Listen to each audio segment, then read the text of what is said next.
All right, ladies and gentlemen, welcome back to Straight Talk, and we are here tonight to reveal some very stunning results that are happening around the world, not only from the side of possible annihilation, to whatever degree that may be, but also what is going on in Africa and its uh, reclamation or reclaiming of their past, their historical significance, and of their true power in nature. Mother Africa is alive, well, and woke. So tonight we're going to take our time. We're going to be in on some of the most daring things that are coming out of Africa that is happening and perhaps will blow your wig back. So with that being said, I really don't have too much to say in regard to whatever other things that I might not be aware of, but it's going to be one tonight. So I have tried to do my best to bring you the latest information about Africa and world events and what's going on and how that may impact us as a nation and as a people as a nation within a nation. So let's take a seat, sit back, relax, open your mind, and look at the possible fallouts. But the positive side of that is the fact that there's a silver lining in everything. So with that being said, let me go straight into, hold on, let me go straight into the share screen. We're going to get that up and running, and we'll be on our way towards the purpose of the show and what that means. And first of all, I wanted to really cover a man that is extraordinary. When I say extraordinary, his thoughts, his ways, his speech, and more importantly, the things that he is doing on the continent of Africa, because now it is the United States of Africa. Make no bones about that, make no jokes about it. It is real, it is live, it is happening right now. So without further ado, this young man's name is Chikumbutso, and I'm here to tell you, you haven't seen anything yet that is well beyond the technology that we have today. It's just going to be stunning as to what Africa will be able to produce and how that will affect the world. So without further ado, let's get this one going. Oh, what's up, legends? This is Dr. Cool. If you've been following this channel, you've probably been holding your breath, waiting for any update on the mysterious genius, Maxwell Chikumbutso. Not the name you will find in your gatekeeper's textbook that teaches you obituaries of your own economy and dependencies, but the very name that broke the internet and caused cardiac arrest in the heart of big cooperation like solar, wind farm, battery industry, energy, generators, electricity grid, multi-trillion dollars industry pee in their pants and wear diapers each time Maxwell Sangolani Chikumbutso name is mentioned. Has this name more terrifying than nukes due to its destructive capabilities? So what has he come up with this time, you ask? The man who finds diamond where other are busy being flogged jargons picking rocks. A brutal punch this time, in a video clip that cooked the lies. Buckle up as we are about to dive into the uncomfortable territory. This will be yet another bumpy ride. Grab your roasted corn if you are watching from Alkebulan. If you are watching from West, coffee please.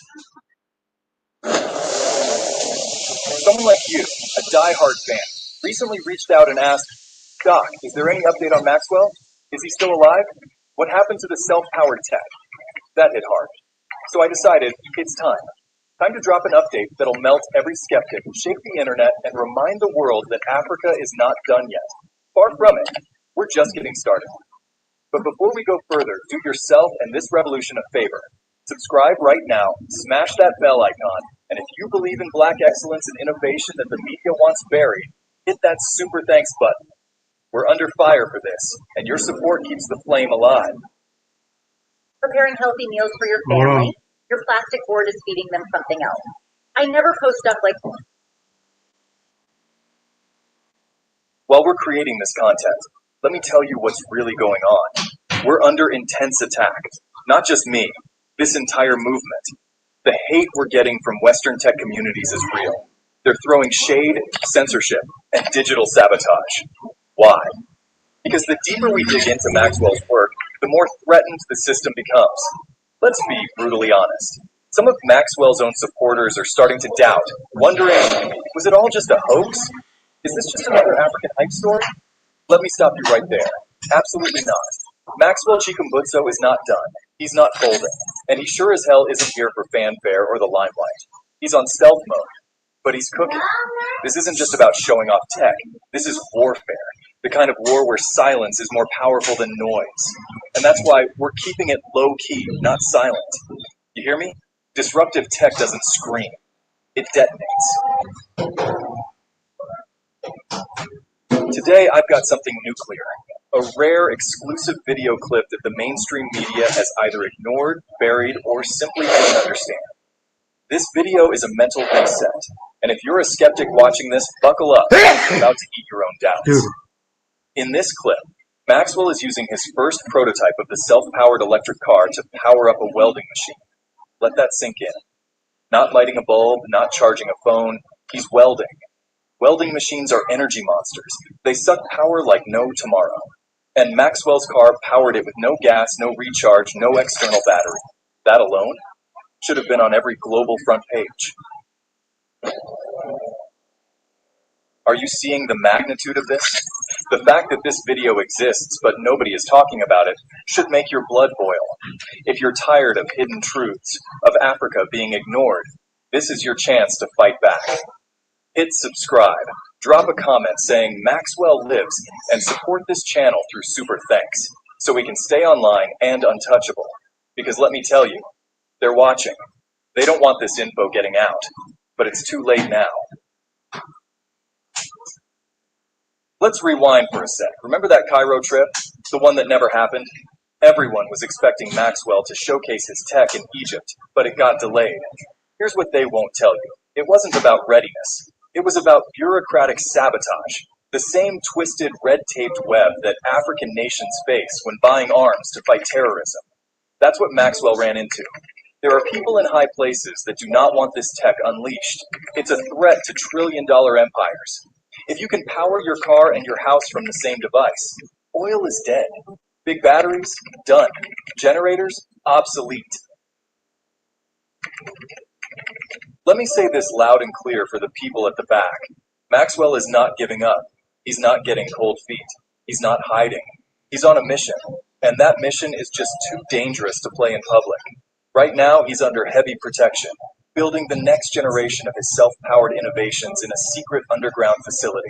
This is not some conspiracy, folks. This is real Africa, standing tall. And let me warn those who think Maxwell has gone quiet. Never underestimate the silence of a sleeping tiger. It is far more deadly than the bark of 10 Rottweilers. The moment he steps back into the spotlight, it's going to be a knockout punch to the entire EV industry.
Let's go back to that video proof.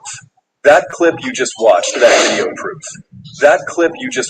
wasn't from his 2024 to 2025 partnership with Kai Motors.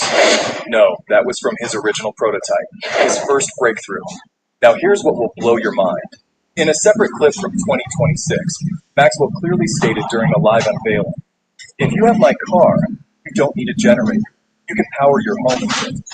People thought he was exaggerating, until they saw this welding machine video. Let me paint it for you. If it powers a welder, it can power your AC, your electric stove, your refrigerator, your whole life.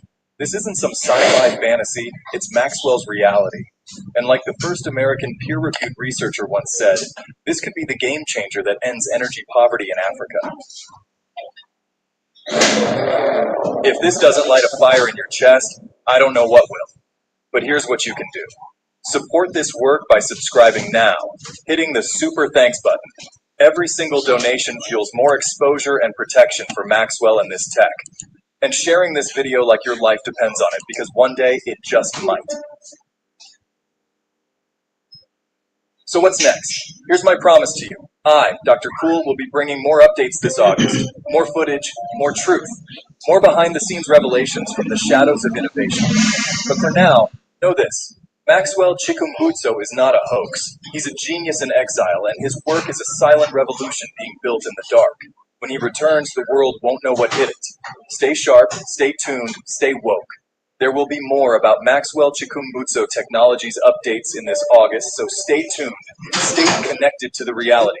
Now, if you would excuse me, gentlemen, you ladies, I have a flight to catch and self-powered car to drive. All right, so that's just one of the many things that are happening. There is a cellular phone that doesn't need any charging or nothing at all. It's going to be what it's going to be. Okay, hold on. Let me get out of here. Don't buy another pair of glasses until you've seen what this new invention can do. And among other things, medical improvements, robotics, you name it. It's just going to be astounding. And when we are truly, truly connected, united as one, there's nothing that we cannot do. We are blessed more than you could ever imagine when we are united. But on the other side, we are cursed to the utmost when we are disunited or ununited, however you want to say it, because that's how it is. Our lives on this planet and through the universe cannot be and will never be if we are disunited. But when we are united, God, all of heaven and earth sings, and Ethiopia's arms stretches out toward the heaven, and all of those blessings start. It will never end. This is it. We try to talk and talk and talk and talk to white folks. Our children, they're not no aliens from outer space. These people are the true lineage of evil.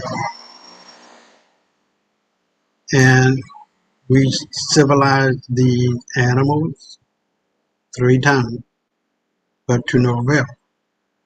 And each and every time in Egypt and Greece and Rome and out of Spain when we ruled it for damn near 1,000 years, we had to kill them and get them out. So now, 3 strikes in baseball, you're out. There's no more. The world cannot take it anymore. the absolute spiritual dynamics and dimensions of our world that we live in must be not only self-correcting, but based on what is right, true, and just. And we just don't have it. And the universe is tired of these animals doing what they do best, which is nothing, which is the fourth thing that they brought or will bring to the table of humanity: death, destruction, disease, and despair. And I would say a fifth one, depravity. But this is all what they know. They lie, scheme, connive, kill, maim, blame, and complain.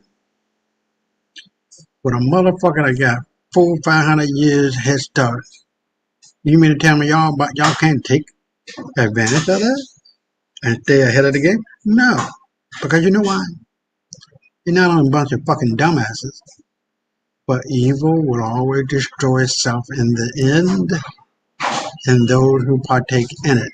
Always, ALWAYS, and always, ALLWAYS. No doubt about that. And the righteous shall sing and praise and stretch his hands and arms out toward the universe, out toward that uni of one word, justice. And justice is here. The hand is wrapping around the neck of these fucking animals, and I'm here to tell you, they're not going to be able to tolerate it. See, we're the chosen people of God. When the wind is going up against us, we just bend and let it pass, however long it takes, and stand back up. We've been through the fire. We know what's up. We know how to survive it. White folks and other people who look like them, no. And so with that being said, we're going to go right on into Iran declared war on Israel over Al-Aqsa Mosque. Now, as I said before in my videos, they're going to destroy the Al-Aqsa Mosque in order to build the second temple, of which, god damn, the Wailing Wall that they fucking bitches cry on and leaving notes in, that's not part of no motherfucking second temple. That was a Roman fortress of old. So as you can see, they're aligned, scheming, conniving again.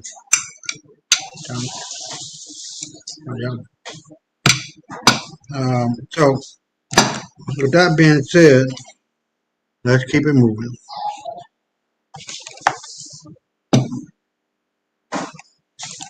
On the boil, and this time Iran is very angry. Tensions shot up after top Israeli minister Itamar Ben-Gvir made a bold and controversial move. He visited the Al-Aqsa Mosque compound in Jerusalem and publicly claimed to have prayed over there. You know why this is such a big deal?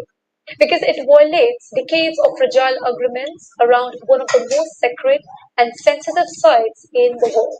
The Al-Aqsa Mosque, located in East Jerusalem, is one of the Islam's holiest sites and under current rule, known as the status quo.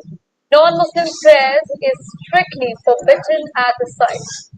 Well, that particular rule has helped keep the tensions in check between Israelis and Palestinians for years. But Ben-Gvir's visit on August 3rd broke that particular rule wide open, with him proudly saying he prayed at the compound. And now Iran has exploded in outrage. Iran did hold back.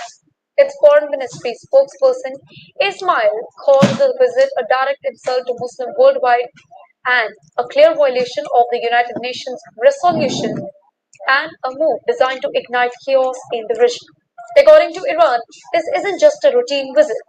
It is part of dangerous Israeli plan to change the religious and historical identity of Jerusalem, or as Muslim world calls it, Al-Quds. Well, Iran's statement has been so strong that many analysts are calling it a new war declaration, specifically as Houthi rebels in Yemen, backed by Iran, launch a second wave of attacks against Israeli-linked ships in Red Sea shortly after. Coincidence? Probably not. Now, for Iran and its allies, Al Aqsa isn't just a religious issue. It is political, it is emotional, and it is deeply tied to the identity of a entire Muslim world. Any attempt by Israeli leader to claim religious right at the site is seen as a direct provocation, a signal that Israel might try to take full control of the compound. Well, this all comes at a time when the region is already on the edge, with Israel-Gaza war growing involvement of Iran-backed Malaysia, and the United States forces still present across the Middle East. Now, add in this Al-Aqsa controversy, and you've got a perfect storm. You know what's the bottom line here? The bottom line is Iran is warning that Israel is playing with fire, and the flames may soon spread beyond Jerusalem. What started as one minister visiting would actually spiral into regional confrontation, religious, political, and deeply explosive. The world is watching. The question is, who will blink first?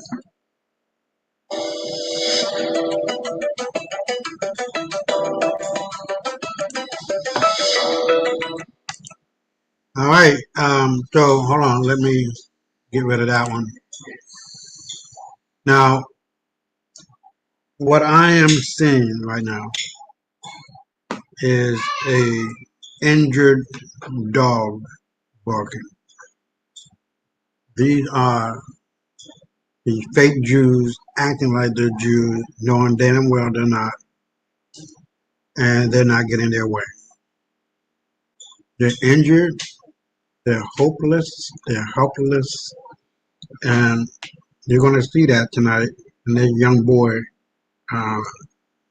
named Yair Netanyahu, who is the son of Netanyahu,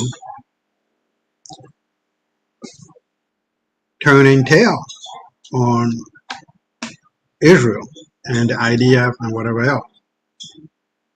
So, before I go on, I just want to see if there's any comment. Oh, hey, what's up, Emil? I appreciate you being here, man.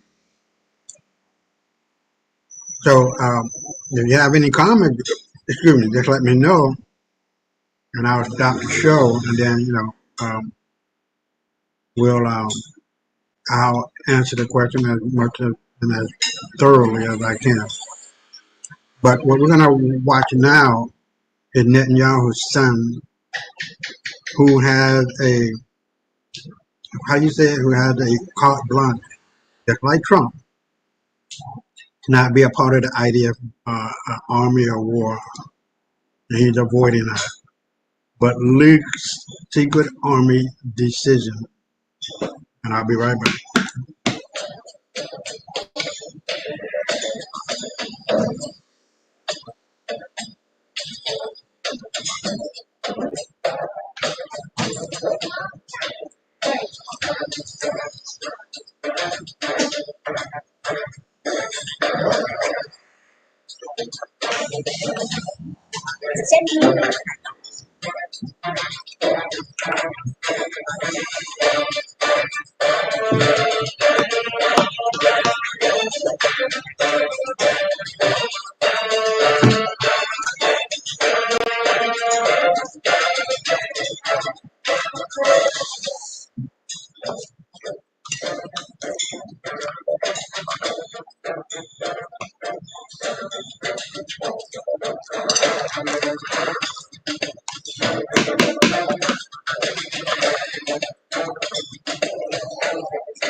Jacob.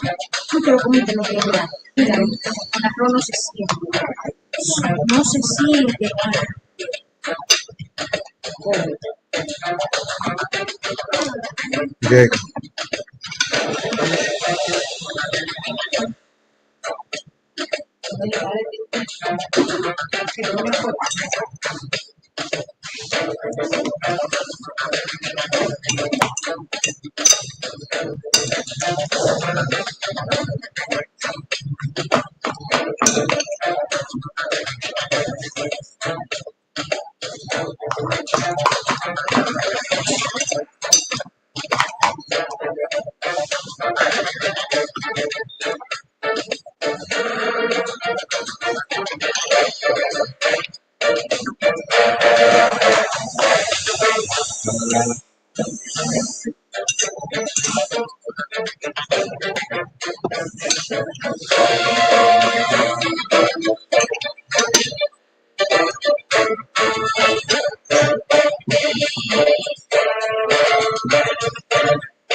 Okay, ladies and gentlemen,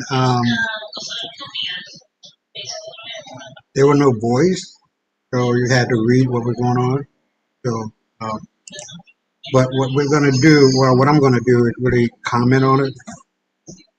And it seemed to be an old proverb that the enemy will always turn on itself and destroy itself. And this is what we're seeing in Israel now with everything that is going on. They just cannot win for losing and lose for winning. And it never fails to lose when you are entering a battle that is already won. And that battle of good and evil will always tip in the end toward righteousness, justice, truth, and good. We have evil, we have its opposite, good. The good will always win in the end. It might look like it doesn't win. It might seem like it doesn't win. It might appear it won't win, but it does. Because evil will always destroy itself in the end, and those who partake in it always, and in all. So with that, that's the latest that is going on in the world in the Middle East. But all of this is tied up into what is now called the United States of Africa. So what we're going to cover now, which is what we've been covering over the last couple of weeks, are the breakouts and the unification of Africa. It is united.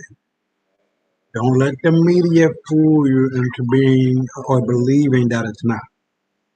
Afro Gold and the Western media don't want you to believe that Africa is in charge of the world, that it is a bright and shiny star, the star of righteousness, justice, and truth. A star that is going to keep bright, keep shining that light of justice. It is going to get blindingly, terribly annoying, and will destroy those who seek to destroy it. And this is one of the things about that I like that is happening in Africa, and it's called Shadow Unit Zulu. And so it is a part of the continent defense force. But if you think Mossad was the CIA was the NSA was the you ain't seen shit yet. Those three agencies of the Middle East, better known as Israel and the United States and wherever else, M16 or MI16 from London and other entities or investigative arms of the European countries, they ain't got shit on Shadow Unit Zulu. Let's play it.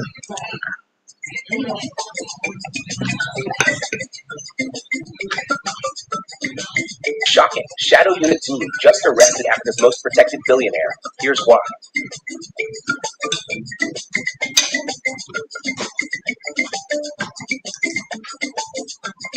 Supreme Africa, breaking news. Tisu Banhubacho. This is not a rumor. This is not speculation. This is a continental takedown. According to high-level leaks from Protocol Black and General Umoja, the One Africa Army's most feared secret unit, Shadow Unit Zulu, has just successfully arrested a man previously considered untouchable. Africa's most protected billionaire is now in custody. If you're ready for this level of sauce, smash that like button like you're taking back your minerals. Subscribe like you just joined Shadow Unit Zulu, and comment below. Who do you think is next? Who is this billionaire? We can't name him yet for legal reasons, but here's what we can say. He owns 8 companies spread across mining, tech, and pharmaceuticals. He's been hosted by 4 African presidents in the last 18 months. His private jet was seen at Davos, Dubai, and Dodoma. He once told Forbes Africa, "My money speaks louder than governments." Well, today it met a government that doesn't talk. It acts. This man wasn't just rich. He was protected. Backed by presidents, army generals, international lawyers, and a very suspicious foundation that claimed to uplift young African entrepreneurs, but somehow never produced a single one. Until now. There is one ingredient clinically proven to fight off neuropathy, but you have been told to avoid it. Did you know that neuropathy has little to do with your nerves? Most people don't know this, but the tingling, numbness, and stabbing sensations in your hand. Part 2. Who is Shadow Unit Zulu? Let's rewind. Shadow Unit Zulu is not your average military team. They answer directly to the Continental Special Threat Council under the One Africa government. They don't wear uniforms. They don't ask for permission. And when they move, things disappear. Insider Protocol Black revealed, open quote, "They're ghosts in the system. If you see them, it's already too late," close quote. And that's exactly what happened last night. Part 3, the arrest operation. Time, 2:17 a.m. Location, a private mountain estate on the Angola-Namibia border. Codename Operation Golden Spider. At exactly 2:17 a.m., a blackout was triggered across a 6-kilometer radius. Local witnesses reported a strange, silent helicopter landing without lights. By 2:19 a.m., security cameras were disabled. By 2:21 a.m., the billionaire's elite guards were neutralized using sleep gas. By 2:23 a.m., Shadow Unit Zulu had entered the estate. And by 2:26 a.m., the billionaire was captured. Quietly. No blood, no noise, no drama. His dogs didn't bark. His bodyguards didn't even draw a weapon. One neighbor thought it was just a windy night. He woke up inside a high-security underground. A lot of noise.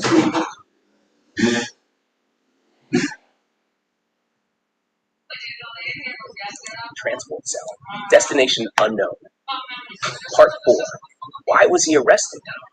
Now here's where it gets wild. The One Africa Anti-Corruption Task Force had been investigating this man for 23 months. Here's what they reportedly found. $890 million in mineral royalties misdirected to fake shell companies. Multiple payments to foreign lobbyists to suppress AU regulations. Secret investments in AI surveillance tools now banned across the continent. Alleged involvement in the disappearance of 2 whistleblowers. But the final straw? Open quote. He was planning to launch his own gold-backed cryptocurrency to challenge AfroGold. Close quote. Right. This billionaire tried to compete with AfroGold using AU resources. He literally tried to scam the house while living inside it. Part 5. His connection with power. Make no mistake, this man was not alone. He donated to over 15 presidential campaigns, sat on advisory boards of 3 health ministries, was even named Global Humanitarian of the Year by a Western NGO just last month. But here's what General Umoja told SAN. Open quote, some leaders sold us slogans. This man sold them silence, close quote. And that silence has now ended. Cat Part 6. Reactions from the continent. Social media? On fire. Arrest them all, trending in 12 countries. One user in Tanzania. If billionaires are crying, maybe we can finally sleep. Meme lords have posted videos like, when Shadow Unit Zulu knocks on your panic room door. Meanwhile, university students in Zambia and Nigeria are calling this, open quote, the Mandela moment of modern African economics, close quote. Even school kids in Kenya are now playing a new game. Who's next? Part 7. What did they find in his house? Here's what Shadow Unit Zulu allegedly found during the raid. A gold-plated panic room with facial recognition. Over 400 passports with different aliases. A live monitor showing AU central bank reserve movements. 3 safes filled with foreign currency and encrypted flash drives. A virtual reality simulator that lets you walk through fake AU boardrooms. What was he planning? And, most shockingly, open quote, a classified One Africa internal military report. Not even presidents are allowed to see that. Close quote. This means someone very high up has been leaking info. The next arrests may not be civilian. Ket Part 8, the official statement this morning, the One Africa government released a cryptic bulletin. Open quote, a high-level financial threat has been neutralized. The integrity of AfroGold is being preserved. Close quote. No name, no location, no details. But insiders confirm this is that arrest. AU Chair Juan Lorenzo later added, open quote, no one is bigger than the continent, not even those with private jets. Close quote. Part 9. International reaction. The billionaire's legal team in New York has issued a statement calling the arrest, open quote, an attack on global commerce and private enterprise, close quote. But African netizens clapped back hard. So y'all support billionaires who steal from starving villages now? You froze our reserves? We froze your billionaire. Fair trade. Africa is not your playground anymore. Even Elon Musk was seen liking a post saying, open quote, Africa is cleaning house. Respect, close quote. Western media? Silent. CNN? Busy. BBC? Waiting for confirmation. Sabien? Already here. Tisao Part 10, what happens next? Here's what we're told is already underway. 1. Asset Recovery Task Force is tracing all linked accounts globally. 2. Whistleblower Protection Protocol has been activated to protect insiders. 3. A continent-wide alert has been issued for 4 more high-net-worth individuals allegedly involved. And 4. The Shadow Unit Zulu commander will personally brief the One Africa Security Council next week. Trust me, nobody is sleeping well tonight. Are you tired of feeling Hold on. self-conscious about your teeth due to discoloration or stains? If so, we have a Part 11. Who might be next? RSABN insiders say the investigation now includes a Central African telecom tycoon, a West African president's cousin who handles oil contracts, a Southern African mining cartel connected to Chinese operators, and a certain bishop whose church receives unusually large donations from nowhere. We're not naming names, but if you're reading this and sweating, you might be next. 12. The bigger lesson. This isn't just about one billionaire. This is a turning point. For decades, Africa has been told, corruption is just part of the system. Billionaires are untouchable. Don't ask questions. Just survive. But now, One Africa says, open quote, if your money is not clean, you won't sleep clean. Close quote. And more importantly, open quote, we are building a future where no one is above the people. Close quote. Even billionaires. Final word. So let me ask you, are you ready for this new Africa? An Africa where drones expose bank accounts, where soldiers wear no uniform but carry justice, where stolen billions can't hide behind birthday foundations. This is not fiction. This is not Netflix. This is now. Shadow Unit Zulu is real. The takedowns have begun, and Africa is waking up. So smash that like button, subscribe to The New Era, and comment below. Who do you think Shadow Unit Zulu should go after next? We're watching. You're watching. They're shaking. Tisu Banu Bacho. Supreme Africa breaking news. One Africa. One currency. One army. One future.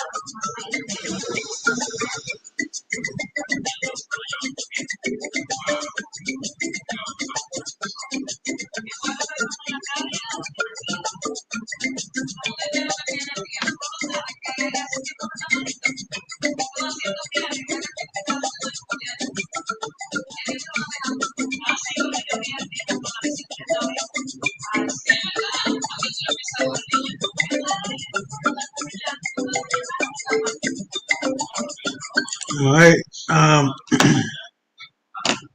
Hold on, let me get rid of this video. Keep it moving. Now, one of the things I like about this is that it keeps everything above board. There's little to no corruption, and I'm going to say it out loud. There will be no corruption. If you're doing something fishy, wrong, illegal, your ass gonna get caught up. But if you're not doing anything wrong and you're making money fairly and squarely on the world scale, and especially on the continent of Africa with 1.5 billion customers and growing, then you really have nothing to worry about. And this kind of system I would love to be a part of. As a matter of fact, would you believe it or not, Cuba and Denmark are asking to be included amongst the countries and or be included within the states of the United States of Africa, becoming a state and having all of their economic system united under the banner of the United States of Africa. Can you believe that? If those two countries, not companies, if those two countries are willing to do that, and they can see the fallout, positive fallout from this, then I can see all of South America doing this, Mexico doing this, some European countries, especially if they are in the dark and they can't take advantage of the resources that Africa has, then I can see them doing the same. One united Africa, one voice, one people, one continent, and one hell of an economic powerhouse. So when United States of Africa go to the UN as a solid block, you can't help but to pay attention and do what the fuck the black man said to do. You're going to sit your ass down, you're going to listen, and you're going to do what the fuck we tell you. Money talk, bullshit walk, and money lends credibility to politics, to the political realm. It dictates policy. What are the other two? Hold on. Laws and regulation, policy, laws, and regulation. Similar to what Angola did with Portugal. Portugal was the colonial power over Angola, and then all of a sudden, from 280 years later, Angola now is the powerhouse controlling every political aspect of Portugal because they got the money. And so when the Angola elite go to Portugal, they don't have a problem because they know their money is dictating the policy in Angola. And Angola is not going to be fucking around and finding out that if they do anything contrary to what Angola says, you pull you pull the economic rug out from under them, let them fall, and that's it. And you come back and you buy even more. So this is the direction in which the one African government with the one supreme law better known as or equal to the United States Constitution, is all about. And you're going to see hundreds of billions, hundred, what am I trying to say? Over 1,000, maybe, I'm going to go out on a limb. 2,500 to 3,000 billionaires coming out of Africa, if not more. And as the economic tentacles of Africa begin to spread across the globe, that's it. You're talking 5,000, 10,000 billionaires and 20, 30,000 millionaires. It's just going to be some unreal wealth accumulating and accumulating and accumulating in the hands of black men. And you're going to find white bitches just say, oh, daddy. That's going to be it. So with that being said, let me go on to this one. And as a response to what the Trump administration, what is it, Trump? Yeah, the Trump administration and Biden were trying to do, stop the rise of Africa. One of those stories that shook the continent. I'm Takunda Mabika, and this is a rewind from the Supreme Africa Breaking News Vault. Watch closely, because what was once breaking is still burning.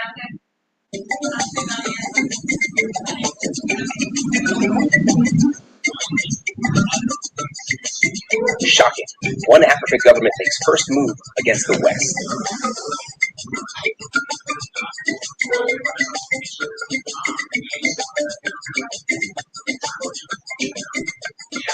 By Takunda Mabika, Southern Africa Breaking News. Tisu Vanhu Bacho. And this time, we're standing for all of Africa, not just survival, but supremacy. Welcome to the shift. Africa, something historic is unfolding before our very eyes. In a move described as strategic, shocking, and overdue, the newly forming One Africa government has reportedly made its first major decision, and it directly challenges the dominance of Western powers. This is not fiction. This is not speculation. When I started making water from air, my friends didn't believe me, but when they saw how simple my system was and how much... According to Chairman Shadow, our senior insider in the African Union Advisory Circle, the first shot has quietly been fired in Africa's political rebirth. And this time, it's Africa setting the terms. This video brings you exclusive leaked details from AU boardrooms, whispers from top diplomats, and private memos between African states, all pointing toward a massive shift in how Africa will deal with the world from now on. The West is watching. The question is, are you? Part 1. What happened inside the AU meeting? Let's start with the source, a classified virtual summit held just 3 days ago between top AU leadership and representatives from 27 African nations. According to our AU insider, Chairman Shadow, this Zoom call was chaired by none other than AU chairperson João Lourenço of Angola, with administrative and policy direction from Mahmoud Ali Yusuf of Djibouti, the current chairperson of the African Union Commission. On the agenda, a confidential vote on whether Africa should begin pulling diplomatic weight away from Western institutions, specifically on 2 urgent issues. 1, whether African nations should freeze participation in the next IMF round. 2, whether to create a new African credit bank designed to rival the World Bank. And here's the kicker. General, 20 out of the 27 countries voted yes. Part 2, who voted yes and why it matters. Countries that supported the motion include Burkina Faso, Traore's revolutionary influence again, South Africa, Kenya, Tanzania, Nigeria, Senegal, Uganda, Zimbabwe, Namibia, Rwanda, Egypt.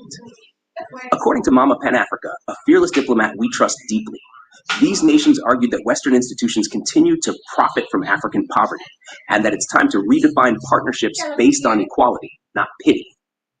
A diplomat from Egypt reportedly said, they give us loans with interest, but never freedom with value. Part 3, introducing the African Credit Bank, ACB. The leaked document drafted by the economist of Addis reveals a full economic plan to create a continental lending institution called the African Credit Bank. Key highlights: headquarters to be based in Nairobi, with branches in Accra, Addis Ababa, and Lagos. Currency: the bank will lend and operate using a proposed Pan-African digital currency pegged to resource wealth, not USD. Target: to phase out dependency on Western institutions like the IMF and World Bank within 10 years. Key funders: Nigeria, Egypt, Ethiopia, South Africa, and surprise, China has expressed interest in backing it silently. This isn't just symbolism. This is Africa saying, we're ready to finance ourselves. Part 4. What the West thinks.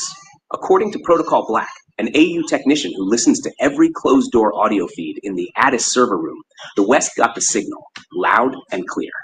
The U.S. Embassy in South Africa allegedly requested an emergency intelligence briefing after the AU meeting, while an anonymous EU source described the plan as the most direct threat to post-colonial economic power we've seen since the non-aligned movement. France is reportedly furious, especially with former colonies like Senegal, Burkina Faso, and Mali being among the most vocal. But Africa says, enough. Traore's role, the catalyst.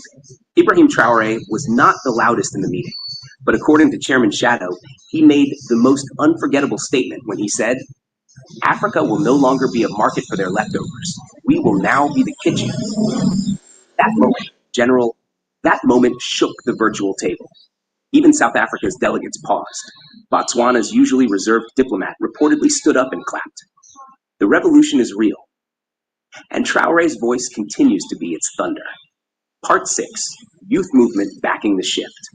Across TikTok, Twitter, and WhatsApp, young Africans are cheering the move.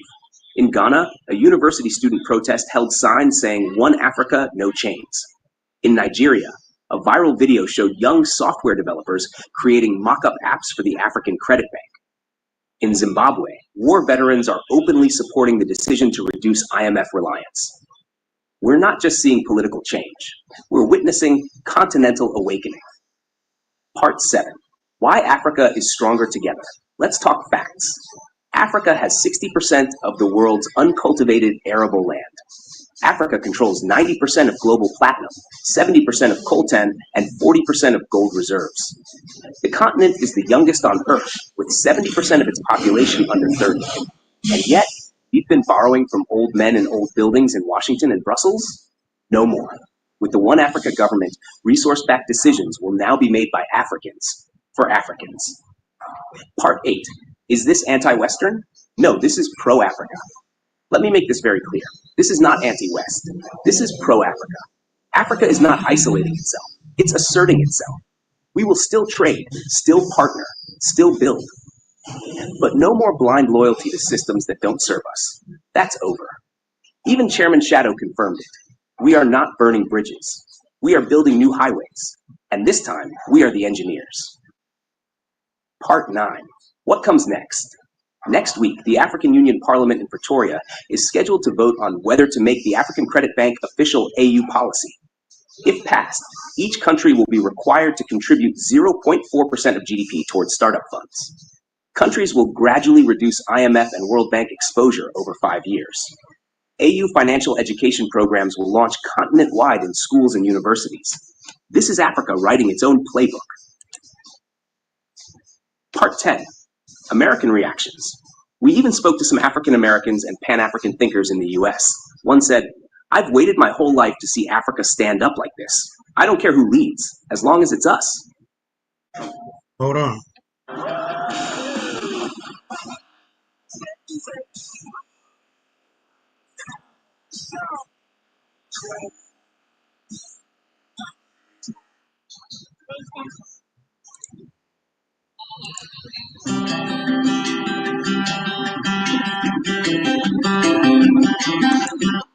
Another said, "This gives us hope.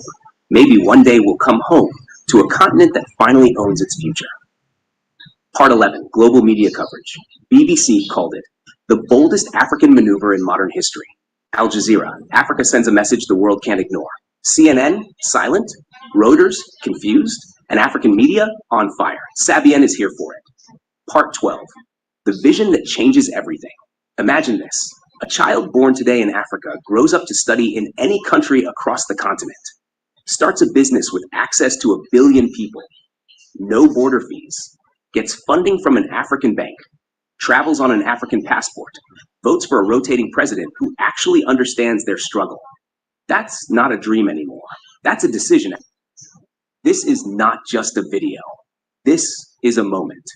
To every African watching this, from Cape Town to Cairo, Harare to Accra, this is our time. The One Africa government isn't a future idea anymore. It's now. And with every move we make, every decision we take, we remind the world we are no longer begging to be seen. We are standing, united, and ready to lead. Subscribe to Southern Africa Breaking News Yet, where we say what others fear. Presented by Takunda Mabika, Tisu Vanuvacho. Let's make Africa whole again.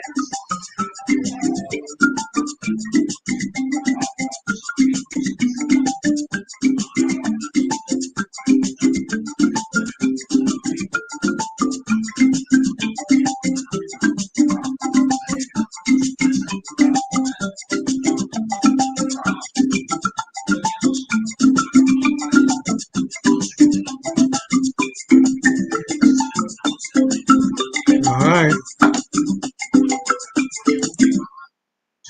Let me get out of here and go on to the next one. But before I do, I'm going to give you my thoughts on what was happening.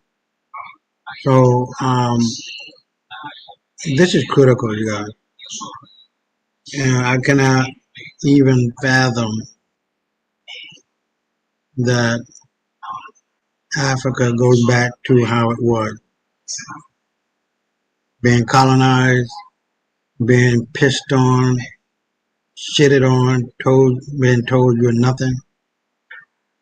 Those days are over. Because the world knows that as soon as we wake up, it's over and done with. There's no looking back. There's no I wish I coulda, woulda, shoulda. It is now.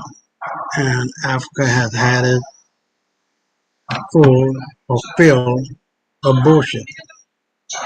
So this is where we are. We either go to the left, go to the right, or keep going straight ahead. And Africa is going straight ahead to its destiny. There is no turning left, there is no turning right. We're staying focused on what needs to be done and is being done.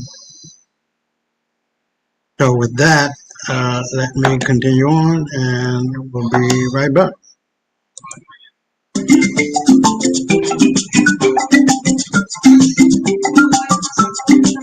Emergency.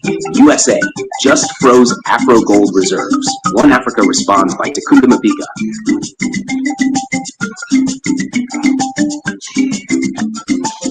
Supreme Africa breaking news.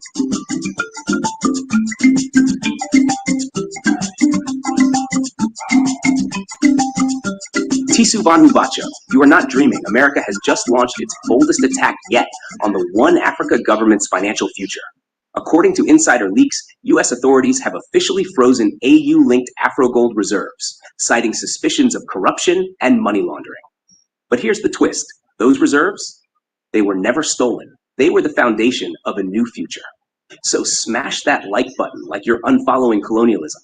Subscribe like you just joined the Afrogold elite, and comment below. Do you trust America to ever let Africa rise? Let's unpack it all. Part 1, the shock freeze order. Early this morning, sources from inside the African Union Treasury Department confirmed that multiple financial accounts linked to Afrogold reserves were flagged and frozen by U.S. financial authorities.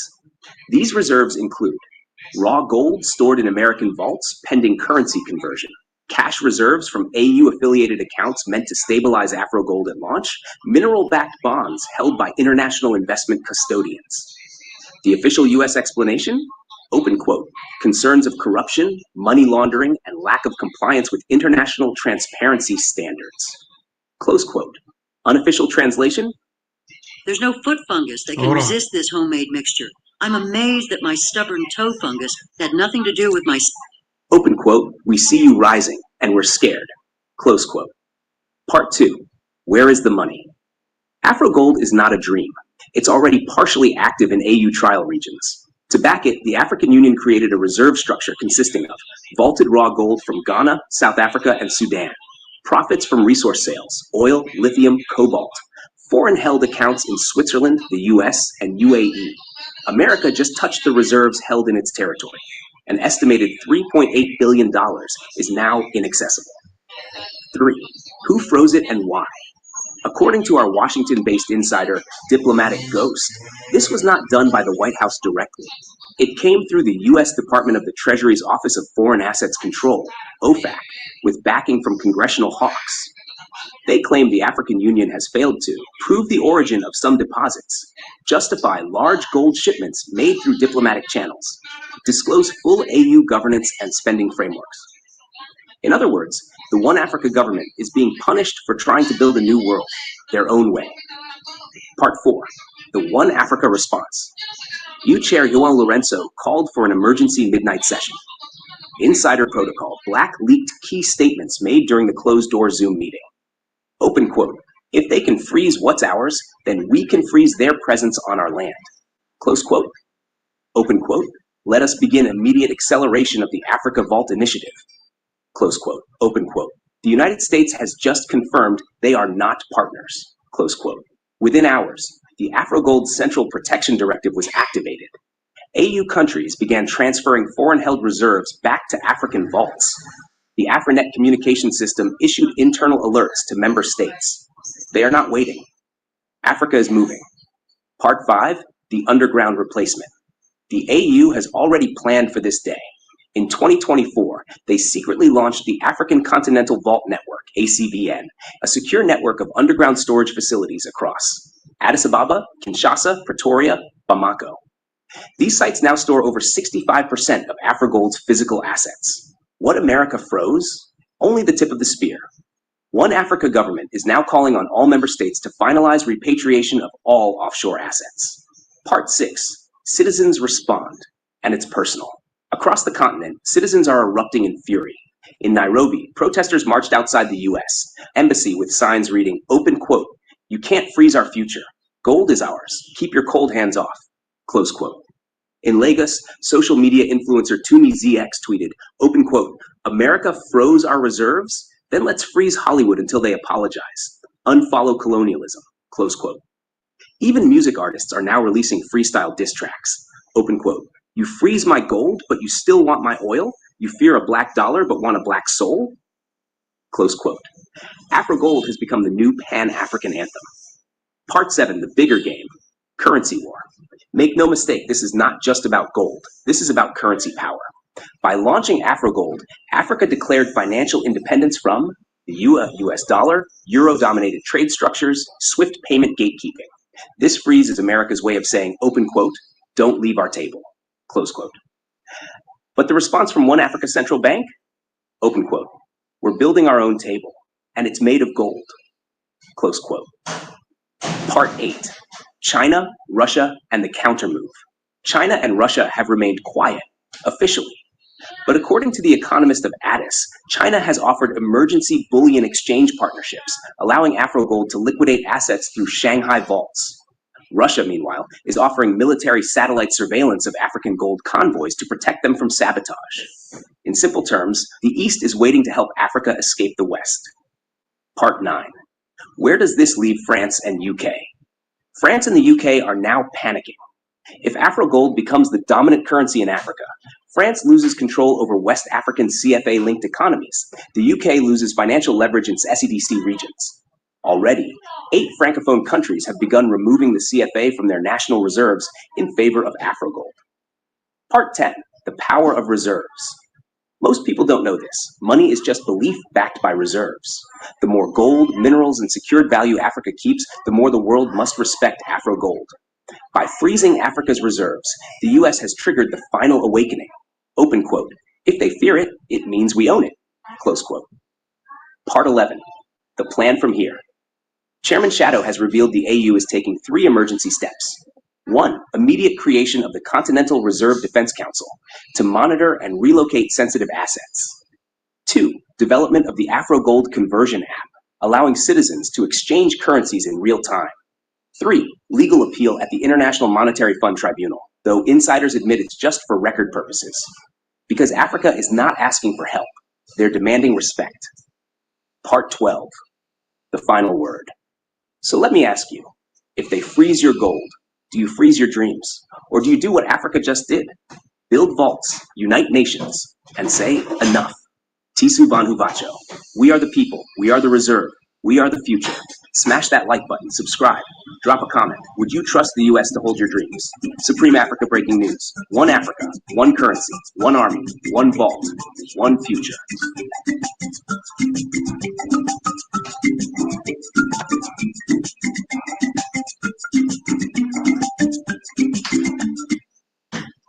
All right, here we go. I really like this 2-day format that I got because it allows me to really focus in on what is being reported and breaking news on the continent of Africa and people in general worldwide and what that means. So I'm going to keep this 2-day format, and it helps me to break down the overall reporting and how I want to report it so they can go more smoothly. And I'm hoping that you guys will be able to see that Tuesdays and Saturdays show run neck and neck, and you should be able to connect the dots. So with that being said, let's keep it moving, and we're going into the latter part of what is going on. Now, this one is going to happen on February the 26th, 2026, in which Traore will be inaugurated as the first president of the United States of Africa. Here we go.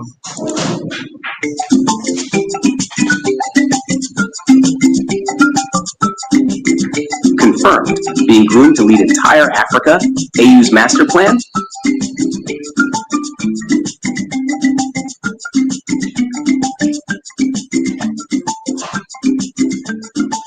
By Takunda Mabika, Supreme Africa breaking news. Tisu Banhu Vacho. This is no longer a rumor. It's the strategy behind closed doors. Part 1. The whispers become words. Inside the high-security virtual chambers of the African Union Commission, whispers have turned into full strategy. Insiders from Addis Ababa, Pretoria, and Accra are now saying what many feared or hoped. Ibrahim Traore, the young president of Burkina Faso, is being quietly groomed to become the first symbolic head of the One Africa government. Sabien sources, including our deep AU mole, Chairman Shadow, and security operative General Umoja, have independently confirmed that Traore's name was tabled multiple times in classified AU development and leadership framework meetings. The reason? He represents everything the One Africa dream is meant to stand for: youth, revolution, courage, and a fierce rejection of neocolonialism. The AU is looking for a face, and it seems they've chosen a fighter. 2. Who is Traore, and why him? Let's get into the facts. Ibrahim Traore is just 36 years old, making him Africa's youngest head of state. He rose to power not through ballots, but through bold military transition in Burkina Faso. Since then he has removed French military influence, shut down imperialist NGO activity, realigned Burkina Faso with Mali, Niger, and Guinea in a West African resistance bloc, and popularized Pan-African rhetoric with viral impact. But here's what makes him even more attractive to AU architects. He doesn't want to rule for life. He wants to redefine leadership in Africa as servant, soldier, and symbol. Africa doesn't need kings. It needs warriors for the people, Traore reportedly said in a private leadership retreat in Bamako. Now, that humility has opened the door to continental leadership, not through dominance, but through respect. There's one simple tooth repair hack anyone can do to rebuild their teeth and gums without having to... Part 3. The AU search for a transitional president. According to Mama Pan-Africa, a senior diplomat involved in AU reform planning, the One Africa government will not begin with a full executive presidency. Instead, the plan is to launch a rotating continental presidency, guided by a transitional constitution, similar to the EU Commission model. Each term would last 3 years, during which the chosen president would represent Africa on the global stage, oversee Afro-Gold currency stabilization, coordinate continental defense and trade systems, lead digital ID integration, host AU summits and public outreach. This is not a dictator's throne. It's a diplomatic and visionary role. And Traoré, according to several insiders, has been offered preparation briefings to step into that role once One Africa government becomes official, currently projected for February 2026. Part 4. Why Traoré? Why not South Africa or Nigeria? Great question. Why is it not a Ramaphosa or Tinubu? Because Africa is changing. The old guard of career politicians, the suits, the quiet compromisers, are losing credibility with African youth. The new generation wants leaders who walk the walk, face imperialism head-on, inspire unity from the grassroots, and reject elite diplomacy with no results. Africa's future cannot be led by those funded by the past, said Chairman Shadow, quoting a private AU debate. Traoré has no Western puppet strings, speaks the language of resistance and unity, is embraced by millions of Africans across borders, doesn't appear power-hungry. In short, he's raw, real, and refreshing. Part 5. The strategy behind the curtain. Sabien has obtained a leaked planning brief from the AU Continental Reform Committee titled Phase 2, Symbolic Leadership and Public Sentiment Acceleration. Inside the document is a table of ideal candidates to represent the One Africa government at launch. Traoré is ranked number 1, with the following notes. Popular in youth-led digital spaces, represents political courage and transition, acceptable to both Francophone and Anglophone regions, can reduce French West African hostility to Afro-Gold. Other names on the list include Paul Kagame, Rwanda, Samia Suluhu Hassan, Tanzania, William Ruto, Kenya, João Lourenço, Angola, Thomas Sankara, Symbolic Legacy Projects.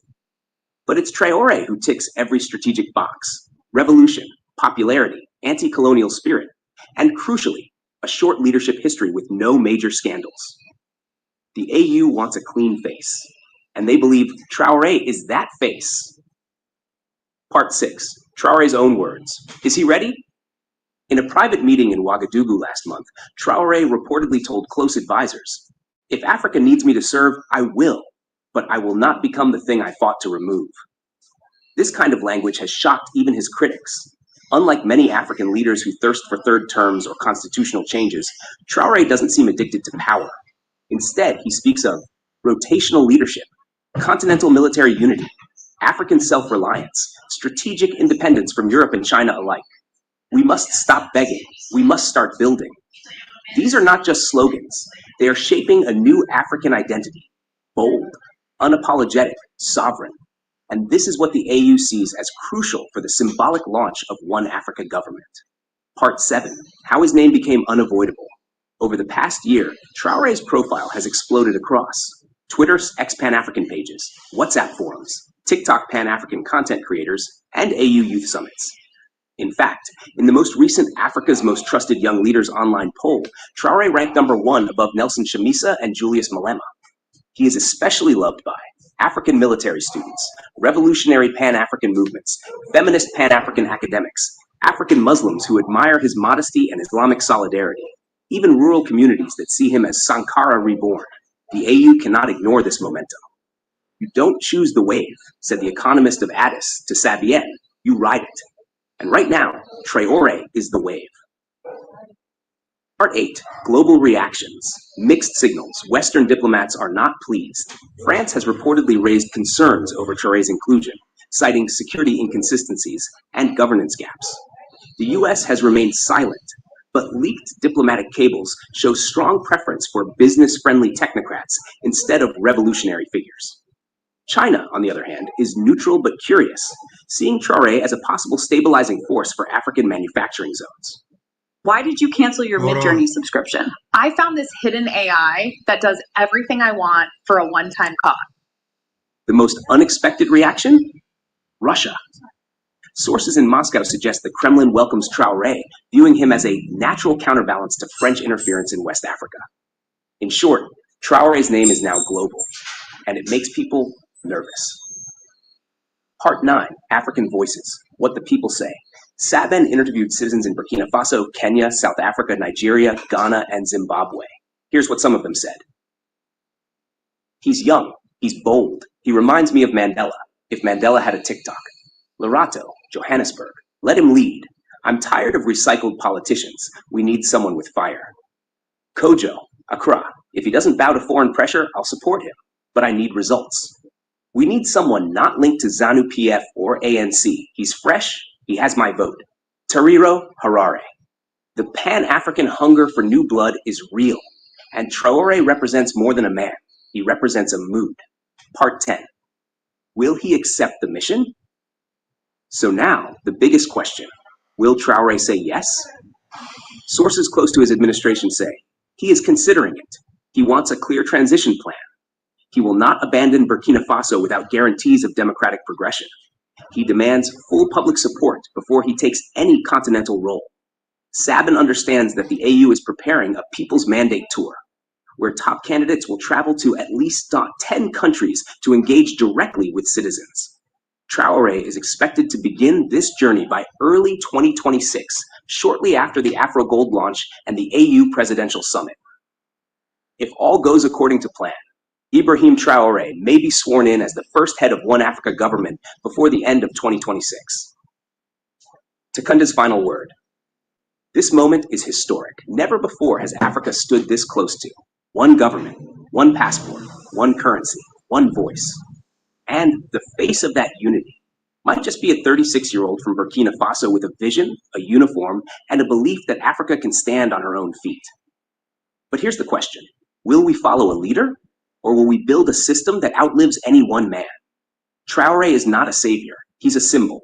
And symbols can spark revolutions, or be used to cover the real deals behind the scenes. Let's stay sharp. Let's stay informed. Let's stay sovereign. Like, comment, subscribe. This is Supreme Africa Breaking News. I'm Takunda Mabika, Tisu Vanhu Bacho, and Africa's next chapter, it may already be written in Traore's footsteps.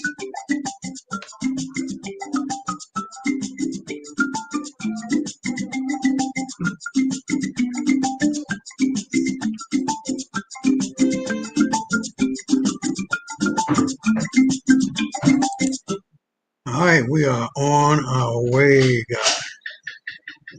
The world is quickly fading to black. And black power, black supremacy, and black superiority will be on the menu for all of eternity. Because the world is just sick and tired of being sick and tired of being sick and tired of white folk bullshit. It is and it was built for them. And like I said before, and so many times before, evil always destroys itself in those who partake in it. And you can't do wrong for it not to come back on you. And this is what white folks fear the most. And one of the things I want to talk about now in this video is the incredible amount of ingenuity that is coming out of Africa now. It's just going to get better and better and better over the years and decades and centuries from now. Let's get it moving.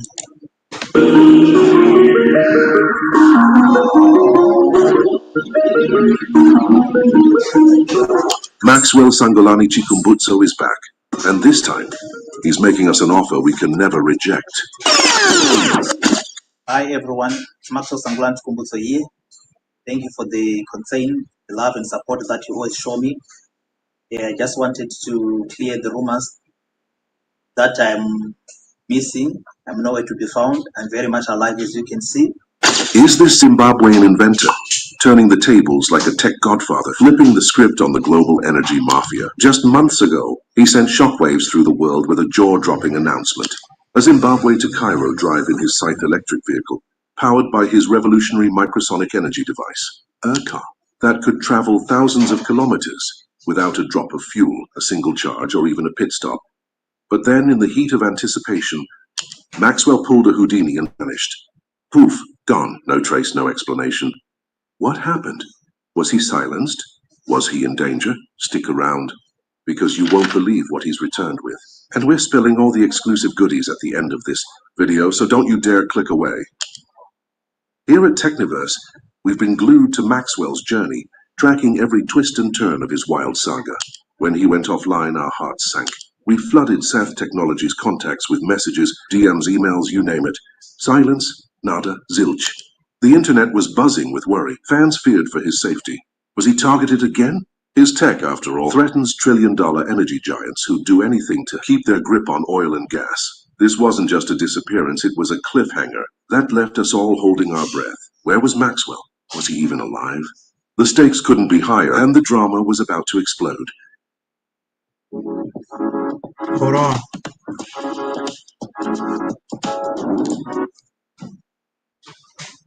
Those who don't know Maxwell Chikumbutso, let's take you back to where it all began.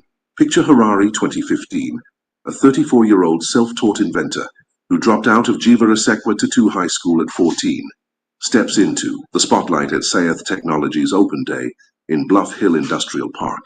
No degree, no fancy lab, just raw genius. He unveils the microsonic energy device, MSED, a machine he claims pulls radio waves from the air and turns them into pure, limitless electricity. No fuel, no batteries, no limits. He shows off a Sath FEV electric car that never needs charging, a TV that runs without a plug. Behind the television, you can see that there is a microsonic energy device, this box. This is the device that is converting radio frequencies into pure energy. As you can see, the power of the cable was supposed to be here. On all traditional televisions, power comes here, but there's no power, as you can see. The television is working as it is, the first in the world to have such kind of a technology where a television is powered with a radio frequency. So as you can see right now, I'm powering this television. So this is the first television in the world that uses self-powered cell. It is all in one.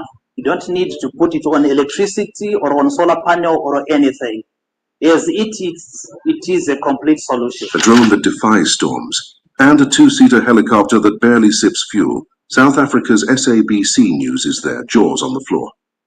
Zimbabwe's President Emmerson Mnangagwa calls it a world first, dubbing Maxwell the pride of Africa. The crowd goes wild. Could this be the answer to Zimbabwe's 15-hour daily power outages? The fairy tale takes a dark turn. Maxwell's story wasn't all applause and glory. Back in 2003, he caught the eye of Dr. Teddy D. Almeida, an Angolan businessman who saw his potential and poured $500,000 into Sath Technologies to build prototypes. With that cash, Maxwell crafted his first MSED-powered car and a greener power machine that could light up 10 homes. He was on fire, chasing patents to protect his tech. But then disaster struck. In Santa Maria, California, Maxwell claims he and his partner were poisoned over their game-changing inventions. His partner didn't make it, dead just like that. Maxwell survived, but the message was clear. His tech was a threat. Energy giants, oil tycoons, battery makers weren't about to let a kid from Harare upend their empires. Was this a targeted hit to bury his vision, or just a wild conspiracy? The hits kept coming. Zimbabwe's government, once his cheerleader, turned on him. In 2018, court records surfaced, linking Maxwell to an armed robbery case. Critics pounced, branding him a thief and a fraud.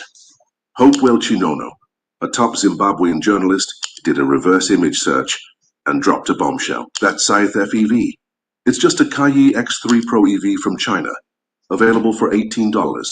But let's not forget, Maxwell never claimed ownership or manufacturing a car. He only said, his MSED device can power any electric car without the need for charging. It could have been installed in any car brand, for who cares? But the critics were relentless in their effort to discredit him. As for the MSED, they claimed Paltbraui Portable Power Station from Amazon, launched in August 2023, with a solar panel slapped on it.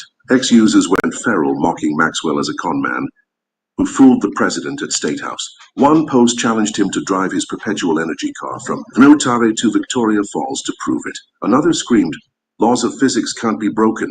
Don't embarrass Zimbabwe. The government scrubbed their endorsements from X with Nick Mangwana, and the Ministry of Information deleting every post praising Maxwell. Was this a cover-up, or were they distancing themselves from a scam? The suppression was relentless.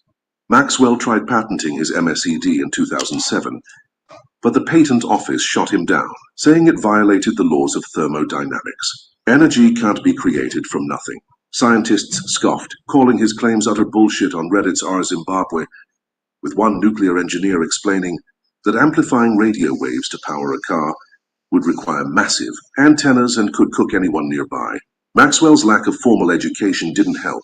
He spoke of divine vision, saying God gave him the blueprints for his tech. Saith Technologies, named after Thus saith the Lord, leaned into this spiritual angle, which won him fans but alienated the scientific elite. Was he a prophet of innovation? Or a dreamer lost in his own hype? The world was split, and Maxwell was fighting an uphill battle. Then a glimmer of hope.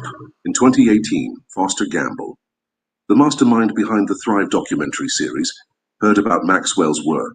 He wasn't just some random fan. Gamble's an A-lister in the world of disruptive tech, known for spotting game changers. He flew to Zimbabwe with scientist Niels Ragnarud to test Maxwell's 500-kilowatt Greener power machine. For weeks they poked, prodded, and scrutinized. The verdict? It worked. A true free energy device that keeps batteries consistently charged. It took me several months to find it, but when I did, it blew my mind. Thrive 2, released in 2020 and viewed by 126 million people in 15 languages, showcased Maxwell's tech as a breakthrough. Gamble called it a potential solution to global energy woes. Suddenly, Maxwell wasn't just a local hero, he was a global name. Investors from the US and UAE came knocking. The Harare Institute of Technology ran tests, with some engineers saying the MSED was legit. Even President Mnangagwa invited Maxwell back from California, urging him to build a factory in Zimbabwe. Was this the moment Maxwell would silence the haters? But the drama wasn't over. Los adolescentes están creando negocios con IA, mientras que la única IA que tú conoces es ChatGPT. In February 2025, Maxwell announced his boldest move yet, a Zimbabwe to Cairo drive. Over 7,000 kilometers across Africa, in his Scythe FEV, powered by the MSED. No fuel, no charging, just radio waves, keeping the car humming at 220 kilometers per hour with self-parking. And autonomous driving. He'd partnered with Kaiyi Group, a Chinese manufacturer, to build the car's shell, with production costs at just $14,000 per unit. The launch was set for February 10, 2025, with plans for a commercial factory in Harare to create thousands of jobs. The internet went wild. Supporters hailed him as Africa's Elon Musk, a visionary who'd make Tesla's $40,000 EV look like relics. But skeptics weren't convinced. PR Nigeria's fact check called it a sham, pointing to the Kaiyi X3 Pro and Brawi power station. Then in March, just as the drive was set to begin, Maxwell disappeared again. No posts, no updates. Saith Technologies' Instagram went dark. What was going on? Had the energy giant struck again? We at Techniverse were on edge, bombarding Saith's contacts with messages. Nothing, fans on X speculated, was Maxwell in hiding. Was he silenced by powerful forces? Dr. Cool Autofix, a top YouTube channel, reached out too and got the same silence. The fear was real. Maxwell's poisoning claims loomed large. If oil barons took out his partner, what was stopping them now? Then in May 2025, a miracle. Saith Technologies' Instagram. Official Saith Technology lit up again. We messaged them, and boom, they responded. They're alive. And they're building that commercial factory in Zimbabwe, taking it one step at a time. Dr. Cool Autofix got the same message, confirming Maxwell's team is back in action. Better yet, they're running promos for the Saith FEV, flaunting its unlimited range and sleek design. They're not spilling why they went dark, but this is a massive green light. Maxwell's not just back, he's coming in hot. This is bigger than one man. Maxwell's fighting for Africa's place in the tech world. When I started drinking warm water to help my prostate, my friends laughed at me. But when they saw I no longer ran to the back. So, let me expound on that a little bit. You know, you haven't seen anything. The microsonic energy device, MSED, where there's no need for oil, for gas, for nothing that you would normally use in order to get a vehicle to move. It runs off of the energy that is in the air, so to speak, similar to what Tesla was doing. But this is something different, something more powerful. And this man, Chikumbutso, has the capacity to change the world. And like I said, he's under the protection of Traore, I do believe. I don't know what's going on, but the man is an absolute genius. And there are other people who are equal to or perhaps better than what he has done so far.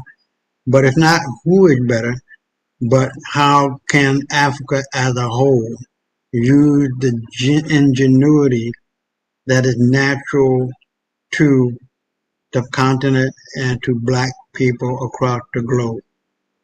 All right. Let's see. So let's keep it moving, and this is where Africa is its biggest win. France kicked out, core president arrested, and alleged whatever. We'll be able to see what that is. Let's keep going.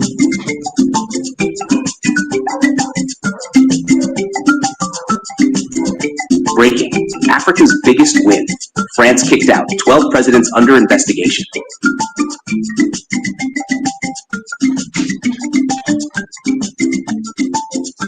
By Takunda Mabika, Supreme Africa. Breaking news. Tisu Vanhubacho. Let's go straight into it.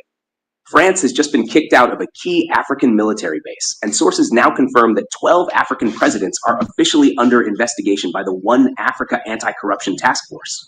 This is not just news. This is history.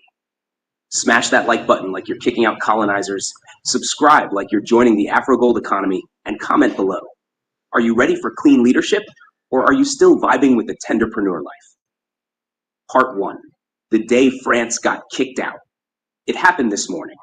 A French battalion stationed in the Sahel region was officially ordered to leave African soil after the One Africa Army completed an internal strategic audit. Why? According to our insider General Umoja, who has previously briefed us on military protocol, French forces were found operating outside of agreed mission parameters, including unauthorized drone flights and suspected data harvesting. In short, France was snooping. Soldiers were seen leaving in convoys under escort from the One Africa Rapid Exit Division. Yes, that's a real unit now. Their job? Escort foreign forces out of Africa peacefully but firmly. Local crowds in the region broke into dance, ululating, and some threw slippers at the armored trucks. One woman shouted, "Next time come with respect, not remote controls." Part 2, the real blow, a shutdown of French military access. Here's what most people don't know. The base France just lost was one of its last remaining military footprints in West Africa, giving them strategic reach over minerals, surveillance, and political influence. By losing this base, France is essentially unplugged. And this isn't just one country's decision. This was voted on during the last virtual session of the One Africa Parliament, where members from across 55 nations agreed unanimously. All non-African foreign military operations must submit to continental review by February 2026 or vacate. SABN has now confirmed that 3 more bases are scheduled for shutdown by December 2025. 3. But wait, that's not even the juicy part. While France was packing their military leftovers, the One Africa Anti-Corruption Task Force quietly released a classified dossier to the Supreme Continental Court. The contents? Drone footage, financial leaks, and insider testimonies exposing extreme corruption in the leadership of 12 African nations. The drones, part of the elite Sky Witness AI fleet launched under the One Africa Digital Integrity Program, captured convoys delivering luxury cars to remote private villas, bank managers sneaking out cash at night, secret offshore transfers linked to presidential relatives, high-level officials receiving diamonds in lunchboxes. Lunchboxes, my guy. What happened to brown bag sandwiches? Part 4. Who are the 12 presidents? For legal reasons, names haven't officially been published yet. But insiders say 4 from West Africa, 3 from Central Africa, 2 from Sadie, 2 from North Africa, 1 from East Africa. Each of them is now facing preliminary investigation under the One Africa Anti-Corruption Act ratified earlier this year. The act states that any leader proven to have obstructed economic progress, siphoned national assets, or undermined Afro-Gold integrity shall face immediate investigation, seizure of assets, and suspension from regional governance roles. You see what that means? You can't buy a gold watch with stolen gold anymore. This is a new Africa. Part 5. Where did the task force come from? Remember our viral story a few weeks ago about the anti-corruption drone force approved by the African Union? Well, this is the next chapter. The One Africa Anti-Corruption Task Force was formed quietly under the Office of the Chief Governor's Assembly and is made up of 11 elite cyber analysts from Afrinet's Cybersecurity Division, 6 former forensic investigators from Nigeria, Kenya, and Morocco, 3 undercover journalists from Pan-Africa Media, and 1 very suspicious grandmother who sees everything, joking, but also not really. These are the people who reviewed all the drone data and opened these 12 cases. Part 6. The most shocking findings. Let me just read you a few redacted quotes from the leaked report. Open quote. Subject C stored Afro gold reserves under their private swimming pool. Close quote. Open quote. Subject G made 17 unauthorized land sales to French developers during Climate Recovery Summit. Close quote. Open quote. Subject L received $22 million in consultancy fees from a Dubai-based shell company 48 hours before approving a controversial mining contract. Let this soft mineral melt in your mouth to rebuild your gums and teeth and never need a dentist again. Close quote. One Africa Anti-Corruption Task Force said, the audacity is legendary. Some of these presidents are not corrupt, they are creative writers. Part 7. How the people are reacting. Social media has exploded. Kick Out France trended in 6 African countries. Clean Governance Now is trending across university campuses. In Zimbabwe, one user wrote, we kicked out the colonizer. Can we now kick out their agent, please? Meanwhile, on the streets, students in Ghana marched in support of the investigations. Vendors in Kinshasa held up signs reading, we want our Afro gold back. In Senegal, one musician released a diss track titled Presidential Potholes. One Africa vibes are now mixing with real civic fire. Part 8. Where is France now? After the forced-based shutdown, France released a statement saying, open quote, we remain committed to our diplomatic friendship with Africa. Close quote. Meanwhile, their embassy security has tripled. Inside sources in Paris confirmed that President Macron was furious and blindsided, reportedly shouting, open quote, you can't just evict us like tenants, close quote. Sir, rent is overdue. You're lucky you didn't get evicted with a drone. Part 9. Will these presidents go to jail? Here's the legal timeline. Evidence is now in the hands of the Supreme Continental Court. Once verified, the Office of Continental Justice will issue suspension notices. Arrests can only happen after impeachment votes in the One Africa Parliament. But, and this is the big but, if at least 5 countries invoke the Emergency Public Trust Clause, the One Africa Army has legal authority to detain sitting presidents for obstruction. Insiders say the emergency clause may be triggered by December if no cooperation is shown.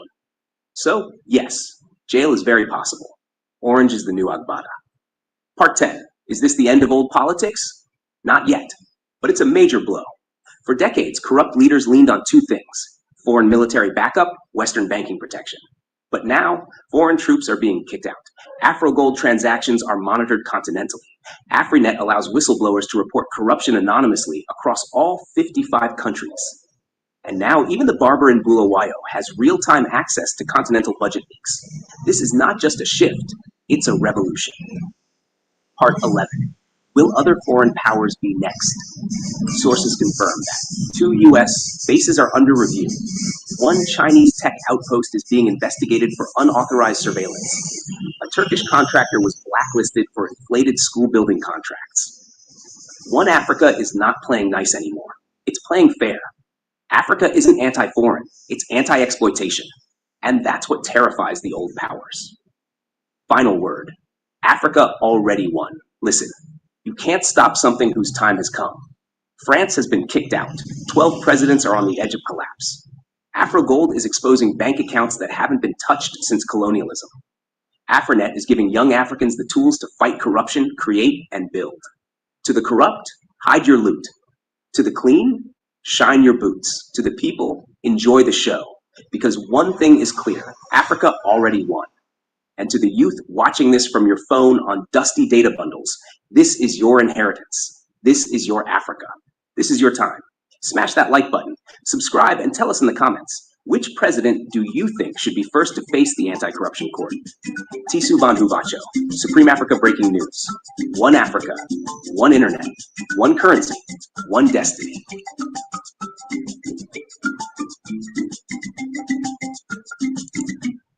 All right, you heard it. This is not a game that Africa as a whole is playing. Very serious, and it is taking laws, policies, and regulations seriously across the board of Africa and worldwide. You're going to see this type of justice meted out, and this type of continental regulations taking place across the globe. As I said before, Cuba and Denmark are on board to become a state. What more do you need? Now, this is one of the people, Kantanka, out of Ghana. They are truly revolutionizing the car market. Let's keep it moving. You can use it for your private vehicle. It looks like the, what do you call the car? The Ram. Dodge Ram. The Dodge Ram. I love Dodge Ram. Huge. Yeah. The inclusion of the avatar was to break into the top class market. Okay. Because, I mean, driving an avatar is equally to driving a Rolls Royce. Okay. I mean, I'm not going to make any comparisons, mentioning any name. With the current avatar EV, I mean, there's none. I drive cars, I own cars. There's none or no EV vehicle that can be compared to the avatar.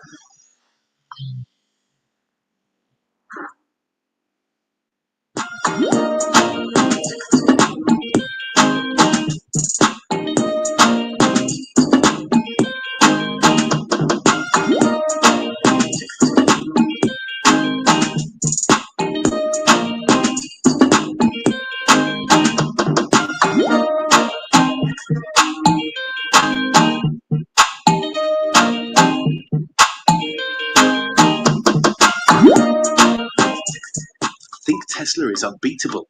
Think again. Deep in the heart of Ghana, a groundbreaking automaker is challenging the status quo, Kantanka Automobile. This innovative company isn't just assembling cars, it's redefining the future of African engineering with powerful, resilient, and high-tech vehicles that outmatch the competition. From cutting-edge electric models to rugged armored beasts, Kantanka is proving that locally made cars can dominate the market. In this video, we unveil the top 10 Kantanka vehicles of 2025, showcasing their unmatched strength, advanced features.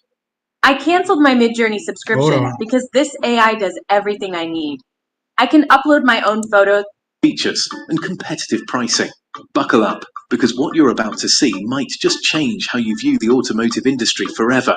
Kantanka Automobile was founded in 1994 by Kwadwo Safo Kantanka, marking the beginning of a remarkable journey in Ghana's automotive sector. Over the years, the company has experienced significant growth, driven by its unwavering commitment to quality and innovation in vehicle manufacturing. By focusing on local production, Kantanka not only meets the needs of Ghanaian consumers, but also plays a crucial role in boosting the nation's economy, fostering job creation and technological advancement within the country. Here's a look at the top 10 Kantanka vehicles, showcasing their standout features and specifications. Each model is designed with unique selling points, such as advanced safety features, fuel efficiency, and modern technology. Prices range from approximately 30,000 Ghanaian cedis to 150,000 Ghanaian cedis, translating to about 5,000 to 25,000 US dollars. From the rugged Kantanka pickup to the eco-friendly Kantanka Electric, these vehicles cater to diverse needs, making them appealing options for potential buyers in Ghana and beyond. The Kantanka Bulletproof Bullion Van is priced around 384,000 Ghanaian cedis, approximately $25,000, making it a significant investment for local banks seeking secure transportation for cash and valuables. This armored vehicle boasts a robust design, featuring reinforced steel plating and advanced security systems to ensure maximum protection. Kantanka's collaboration with banks for the production of these armored vehicles underscores its commitment to meeting the specific needs of financial institutions, enhancing safety and reliability in cash logistics. The 2024 Kantanka Omama pickup features a powerful design, combining rugged aesthetics with impressive performance capabilities. Equipped with a robust engine that delivers 150 horsepower, it ensures exceptional towing and hauling capacity. With a torque output of 300 Newton meters, this pickup excels in both on-road and off-road conditions. Priced competitively at around 176,755 Ghanaian cedis, approximately $11,500, the Omama pickup stands out against other trucks in the market, offering superior durability and value for adventurous drivers. Introducing the Kantanka Mara Kafuo, affectionately dubbed the Kantanka Bugatti, this model showcases a futuristic design that captivates automotive enthusiasts. Expected to be released in late 2024, it embodies the visionary aspirations of CEO Kwadwo Safo Kantanka, aiming to revolutionize Ghana's automotive landscape. The excitement surrounding this vehicle is palpable, with social media buzzing as fans eagerly discuss its innovative features and sleek aesthetics, reflecting a growing public interest in homegrown luxury vehicles that blend style and performance. The Kantanka Nura 3 Series is designed with high-profile officials in mind, offering exceptional security features that ensure safety and comfort. Its robust design includes reinforced body panels and advanced locking systems, enhancing its protective capabilities. Priced at approximately 307,400 Ghanaian cedis, around $20,000, this model holds significant importance in Ghana's leadership context, symbolizing a commitment to local manufacturing, while providing dignitaries with a reliable vehicle that reflects both status and security in their official duties. The Kantanka K71 is a luxurious vehicle that combines elegance with impressive performance, featuring a spacious interior and high-quality materials. Priced around 215,180 Ghanaian cedis, approximately $14,000, it appeals to buyers seeking comfort and style. The K71 is equipped with advanced safety features, including airbags and stability control, ensuring a secure driving experience. With an engine capacity of 2.0 litres, it delivers a smooth and powerful performance, making it an ideal choice for both city driving and long journeys. The Kantanka Omama 4x4 Blue stands out in the competitive market with its unique features, including advanced off-road capabilities and a striking design. Priced at approximately 192,125 Ghanaian cedis, around $12,500, it is strategically positioned to appeal to adventure enthusiasts and everyday drivers alike. During the CEO's presentation, he emphasized the vehicle's innovative technological advancements, such as a smart infotainment system and enhanced suspension, which elevate the driving experience and reinforce Kantanka's commitment to quality and performance. The Kantanka Ono is designed with passenger comfort in mind, featuring advanced climate control systems that ensure a pleasant ride in any weather. Priced at approximately 230,550 Ghanaian cedis, around $15,000, this vehicle combines affordability with luxury. It boasts a powerful 1.8-litre engine, delivering impressive fuel efficiency that appeals to eco-conscious drivers.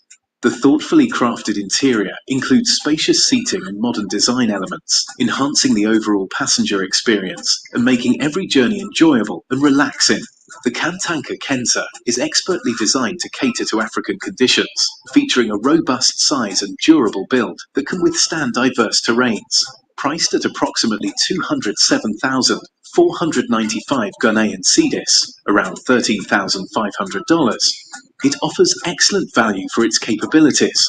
With a generous trunk capacity, the Kenza provides practical benefits for transporting goods and luggage, making it ideal for families and businesses alike.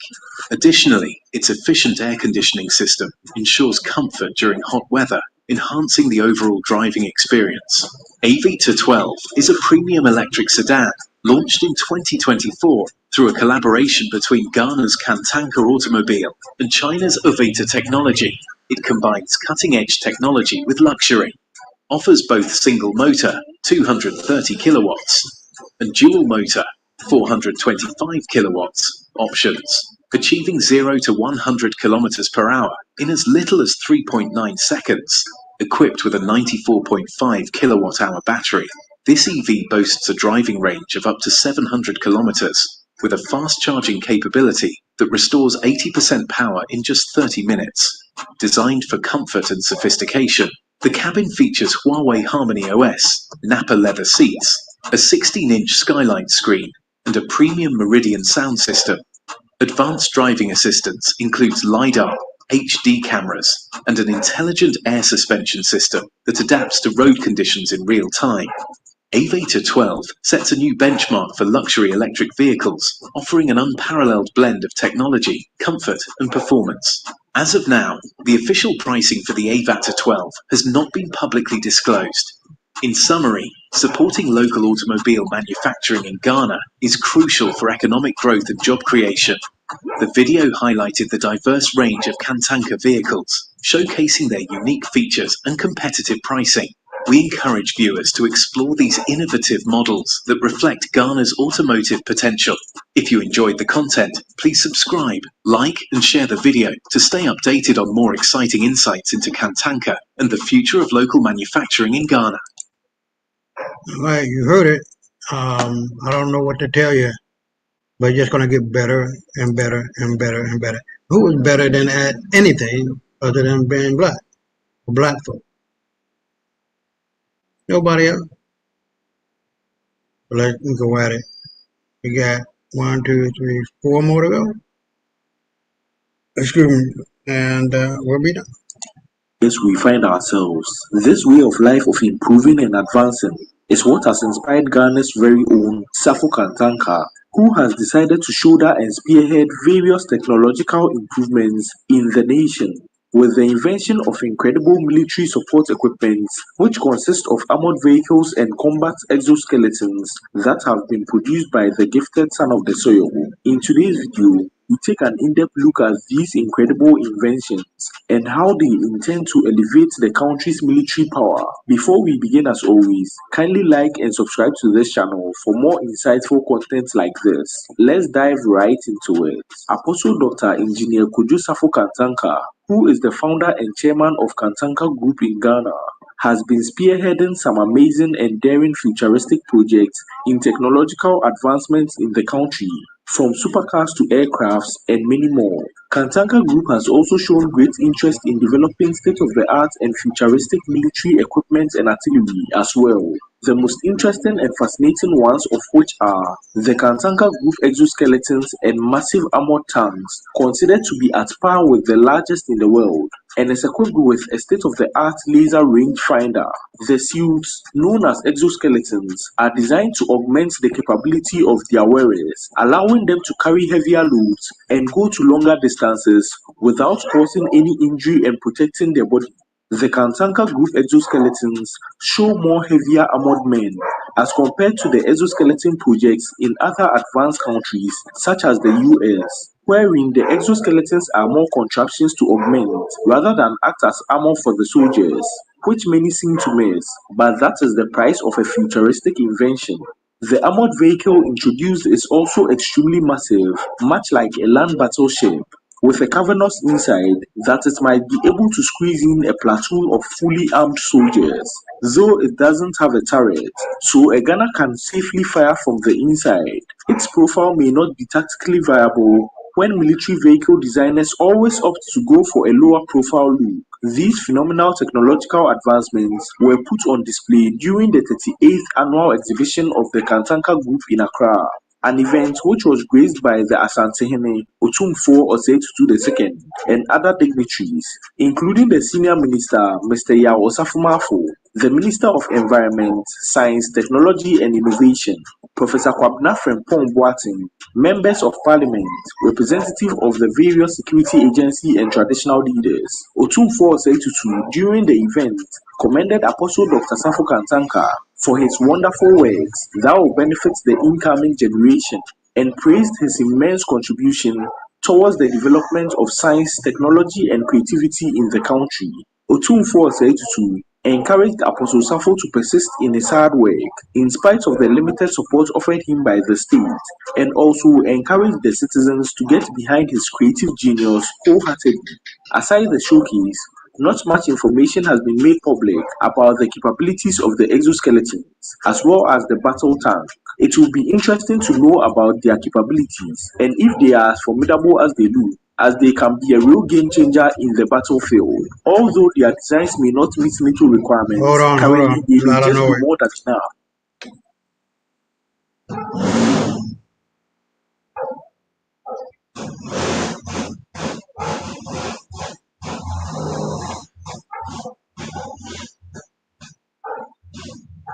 Okay. For their local requirements, which in itself is a massive win for technology in military application in the country. While we expect such developments from developed countries in the West, it's such a pleasant surprise that such a massive undertaking is happening right here in Ghana. Despite the many frustrations ensuing from lack of support from the government and the lack of patronage from the locals, Apostle Dr. Safo Kantanka and the Kantanka Group still passionately and admirably look to pursue and create technological marvels which are certain to put Ghana on the map. This is very commendable, as in this day and age, Ghanaians' creativity in technology isn't as common, and these constant efforts by the Kantanga Group is what still stands as examples of such technological advancements in Ghana by Ghanaians. Their unwavering efforts must be celebrated and supported immensely. With these military equipments and artillery established, a lot of good things will come of them when they are able to be put into use the right way.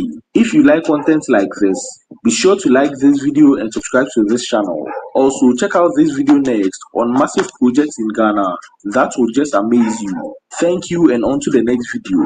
Be sure to... So, where are we at?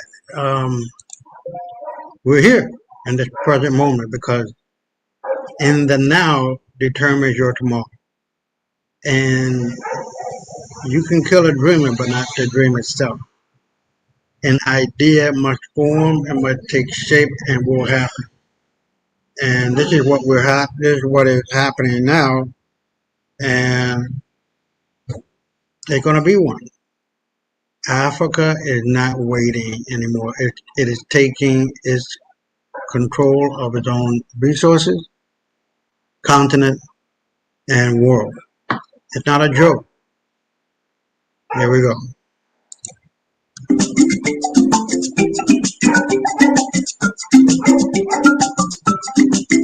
Breaking.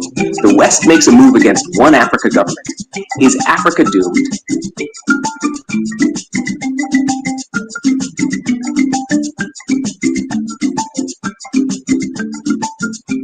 By Takunda Mabika, Supreme Africa Breaking News. Tisu Vanuvacho.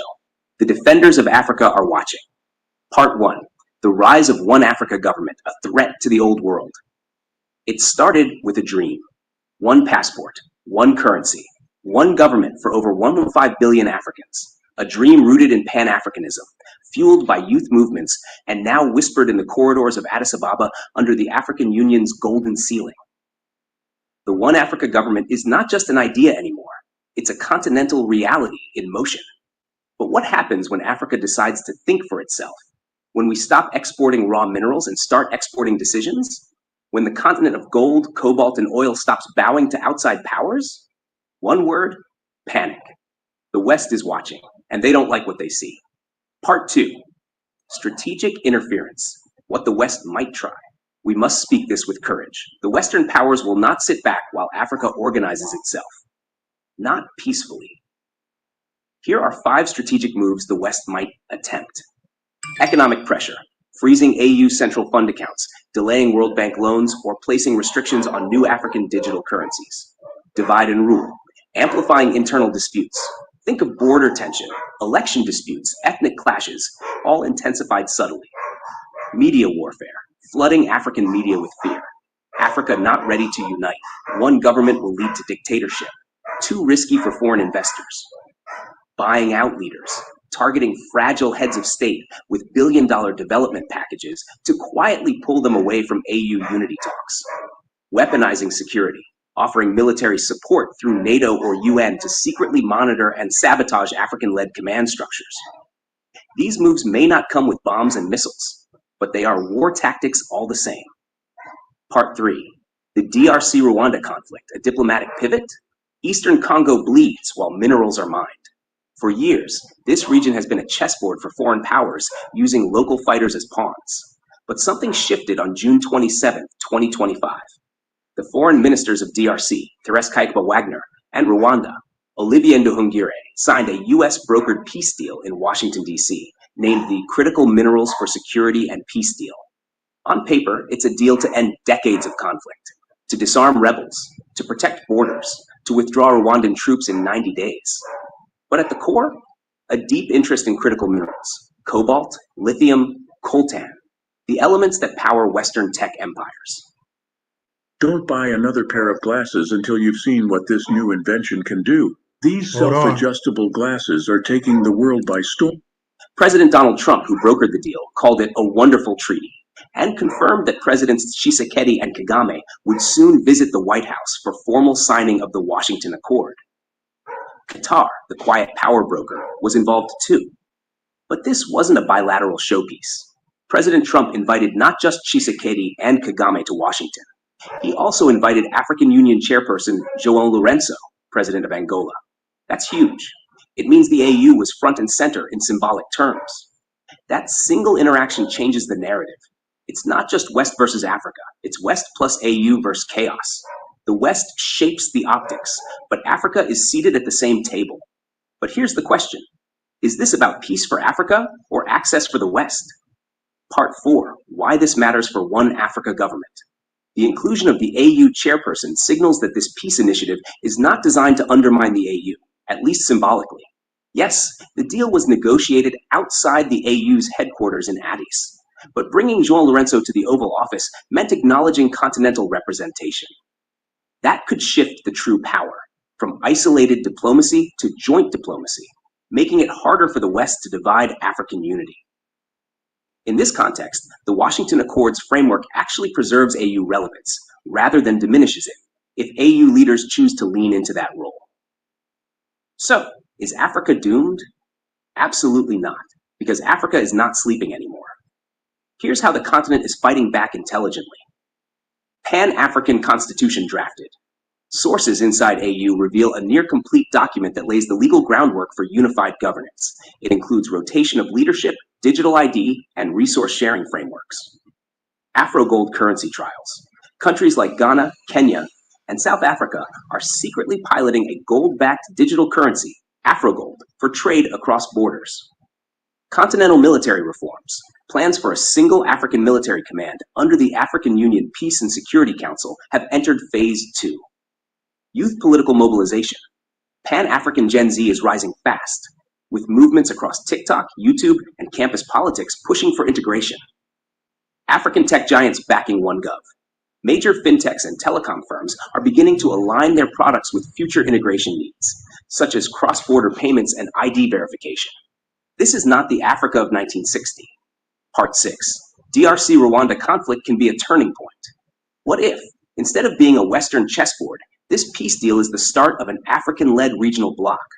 Imagine DRC and Rwanda using the US peace deal as leverage to push for regional security reforms within the AU. If Kagame and Tshisekedi truly want peace, their next step could be joining forces to strengthen the AU's authority over all conflict zones. What if this becomes the model? US helps stop war. Africa leads post-war reconstruction. Resources are governed by a continental policy. Trump gets his win. Africa gets its dignity. That's the real play. Part 7. What the people must do. No government plan works without people. Here's what we must do as ordinary Africans. Speak up. On social media, in communities, and on the streets. Support the One Africa vision. Question deals. If a president signs a Western agreement, ask how it aligns with AU policies. Support Pan-African media. SABN and others must become the megaphone of the revolution. Push leaders. Demand that peace, trade, and defense be led by Africa first, not foreign negotiators. Part 8. Supreme Affairs final word. Yes, the West will try. They have always tried. But this time, Africa is not negotiating from weakness. We have youth, we have minerals, we have tech, we have unity rising. And even as peace is signed in Washington, the fire of unity is burning in Lusaka, Abuja, Kigali, Harare, and Johannesburg. Let the world know, Africa is not for sale. It is for Africa. And as for doom, no. This is the dawn. Tisu Vanhu Vacho. Los adolescentes están creando negocios con IA, mientras que la única IA que tú conoces es... And we will finish what we started. Part 9.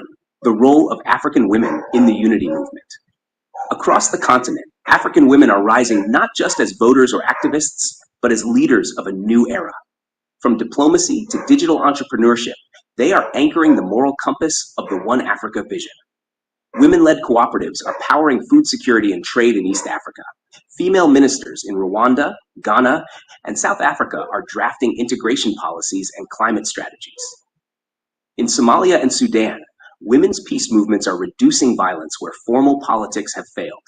If the One Africa government is the engine, then women are the oil, invisible to some, but vital to all movement.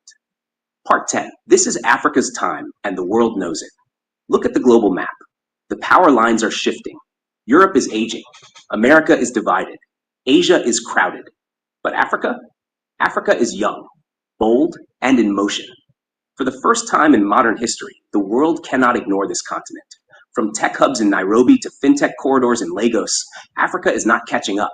It's creating a new standard. And yes, the West will continue trying to influence, delay, or co-opt that movement. But they are not fighting Africa anymore. They are fighting inevitability. The One Africa government is coming. The only question now is, will the world cooperate with it or be left behind? Watch next. Exclusive, AU plans to elect first One Africa president by 2027. Who will it be? Stay locked to Supreme Africa Breaking News, SABN, where truth travels faster than fear.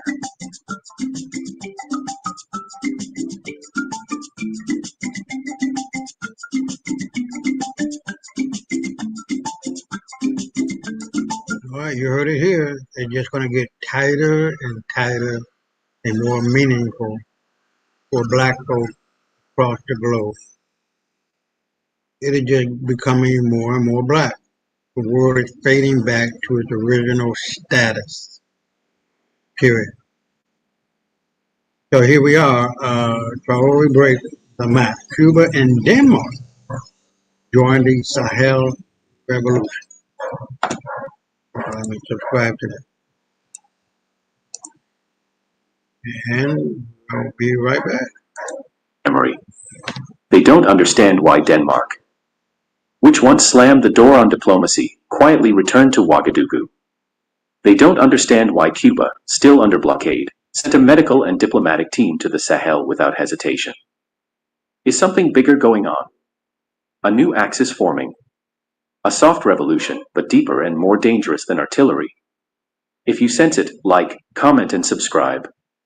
Because from the next part, you'll understand, Traoré is not just changing the landscape of Africa.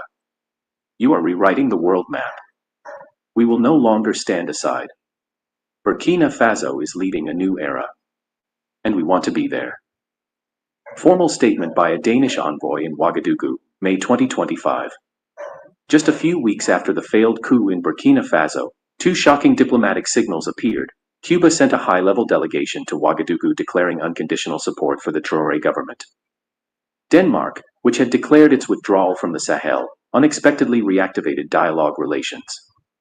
Not a single bullet was fired, but a new battlefield had opened. At its center, a single man.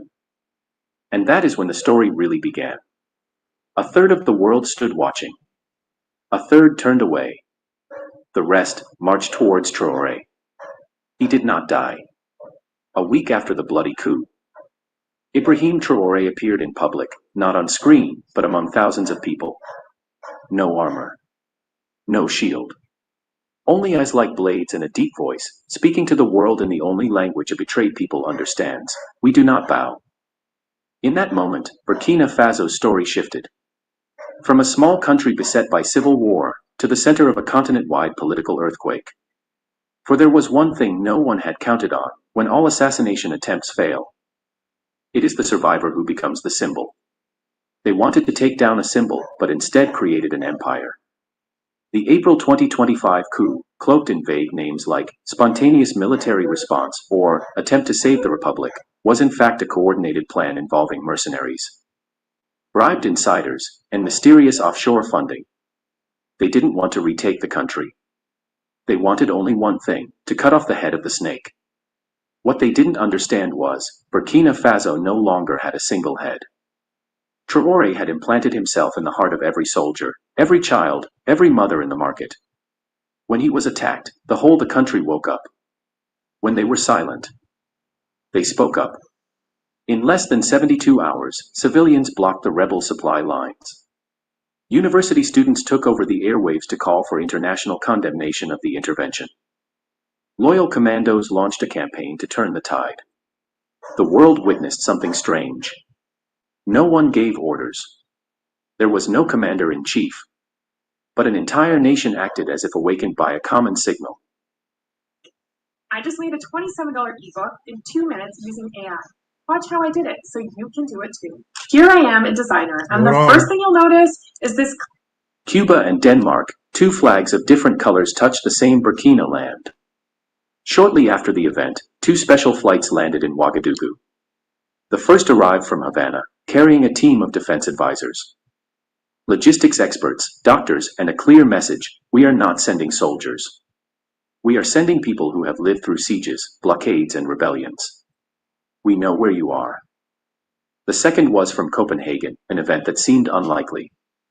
A Danish delegation, which had announced its severance of ties with the Sahel by the end of 2023, suddenly appeared with a shocking proposal: if Traoré really survives, we want to resume dialogue. It's not Western remorse. It's fear. A figure who was once called immortal just survived. A country that almost collapsed got back up without anyone to help. A region once called the black hole of humanity, now a magnet for Cuba and Scandinavia. It's not politics anymore. It's the physics of power. Why a small country can overturn the world. 3 things kept Traoré alive and, in turn, changed the game. He didn't just rule, he inspired. Traoré didn't build his empire with money, but with emotion. Every speech, every action touched the collective memory of people who had been hungry, who had been trampled by mercenaries, who had dreamed of real leadership. The system is not in the capital, it is in each checkpoint, each local unit. The counter-coup does not come from the center, but from a pre-established network, local commanders trained in the ideology of strategic decentralization. The appeal of a man who is both a soldier, a symbol, and a survival target. A leader who walked through bombs, slept in barracks on the front lines, refused to live in exile to stay in the midst of fire. How can people not risk their lives to keep such a symbol? The return is not just physical, it's psychological. The day Traoré reappeared, the image spread across the continent. TV stations from Mali, Guinea, Niger reported it. The hashtag Traoré Lives Again topped the African trend for 5 days. A new wave began to emerge, not from politicians, not from intellectuals, but from the continent's Gen Z generation. Those who were once called digitally unemployed, post-colonial disorientation, the apolitical generation, now see a man who is unlike any leader before him. Not stereotyped like the old leaders. Not asking for aid like the previous generation. Not speaking French like a dependent. But standing there, in the middle of the storm, and saying, I am not going anywhere. And now, the whole world must turn to one question: who is behind Traoré? Because no one survives a coup alone. No one can stand alone against 3 forces. Rebel soldiers equipped. Inside network. International media simultaneously cut off the air for 72 hours. So who kept Traoré alive? Who sheltered, led, counterattacked? And why, right after that, Cuba and Denmark, 2 non-aligned countries, appeared together? That question is not just curiosity. It was a hint at a new chapter for Africa. The story did not stop at survival. Because after that, Traoré did not just re-establish power, he began to act. He did not call for revenge. He did not organize a purge. He announced a plan to rebuild security in foreign relations with shocking partners, Cuba, Denmark, and others who had never appeared before. In the dusty Ouagadougou, there was a single place as calm as the eye of a storm. In a small room heavily guarded by special forces, 3 men sat facing each other. There was no media, no flag table, no ceremony. Just looks through each other, as if knowing what was coming. The Cuban representative was someone who had been in Angola in 1987. The Danish representative, who had been the African envoy before being withdrawn because of Ouagadougou's overly independent atmosphere. And Traoré, the youngest in the room, sat there like an unshakable pillar of stone between 2 civilizations that had faced each other during the Cold War. No one spoke first. 1 minute. 2 minutes. 3 minutes. Finally, Traoré put his teacup down on the table, and spoke in a voice that did not tremble, neither high nor low, but seemed to draw the whole Sahel in. We will not choose sides. But if anyone comes here with respect, not with a noose, not with a flag, then we will listen. Cuba, blood memories and unfading loyalty. The Cuban delegation was the first to respond. They did not use diplomatic language. They did not begin with the words agreement or cooperation. The leader simply nodded. We are here because Fidel promised, Africa will not be alone. They opened the briefcase, but there was nothing inside except an old album. In it were photos of Cuban soldiers fighting in Angola, Mozambique, Ethiopia. There was also a blur. The young man in the photo was the Cuban commander sitting here today. He pointed to the photo, looked at Traoré, and said slowly, History is not just a story. It is a command for those who survive. Cuba did not bring much money.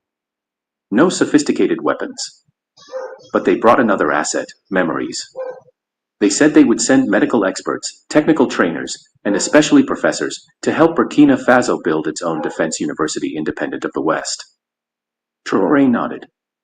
No signatures. No declarations. Just words. Denmark, from estrangement to connection. Unlike Cuba, the Danish delegation came with a skeptical eye. Their government had not officially recognized Traoré's transitional government. The Nordic media called him a warlord. But the strange thing was, the delegation came anyway. The Danish representative did not begin with an excuse, but with a question. If Africa does not need the West, then what does Africa need? A razor-sharp question. The room fell silent. Listen up. Wooden boards are homes for tiny but dangerous bacteria, and I don't take chances with my family's health. I never post... But Traoré was not angry. He simply asked, if the West does not need to impose, then would you dare to abandon the conditional aid mechanism? There was a long pause, then the Danish representative smiled. A smile, not of satisfaction, but because he saw what he needed to see. Burkina Faso was not playing the victimization game. They were rewriting the rules of the game. Denmark proposed a joint agricultural research program, no strings attached, no immigration policy attached. They were ready to support digital villages in the Sahel, but they asked for access to field data. Traoré did not answer right away. He turned to the Cuban representative. Is it possible to create a common data center, managed by Africa? The question was not directed at Denmark.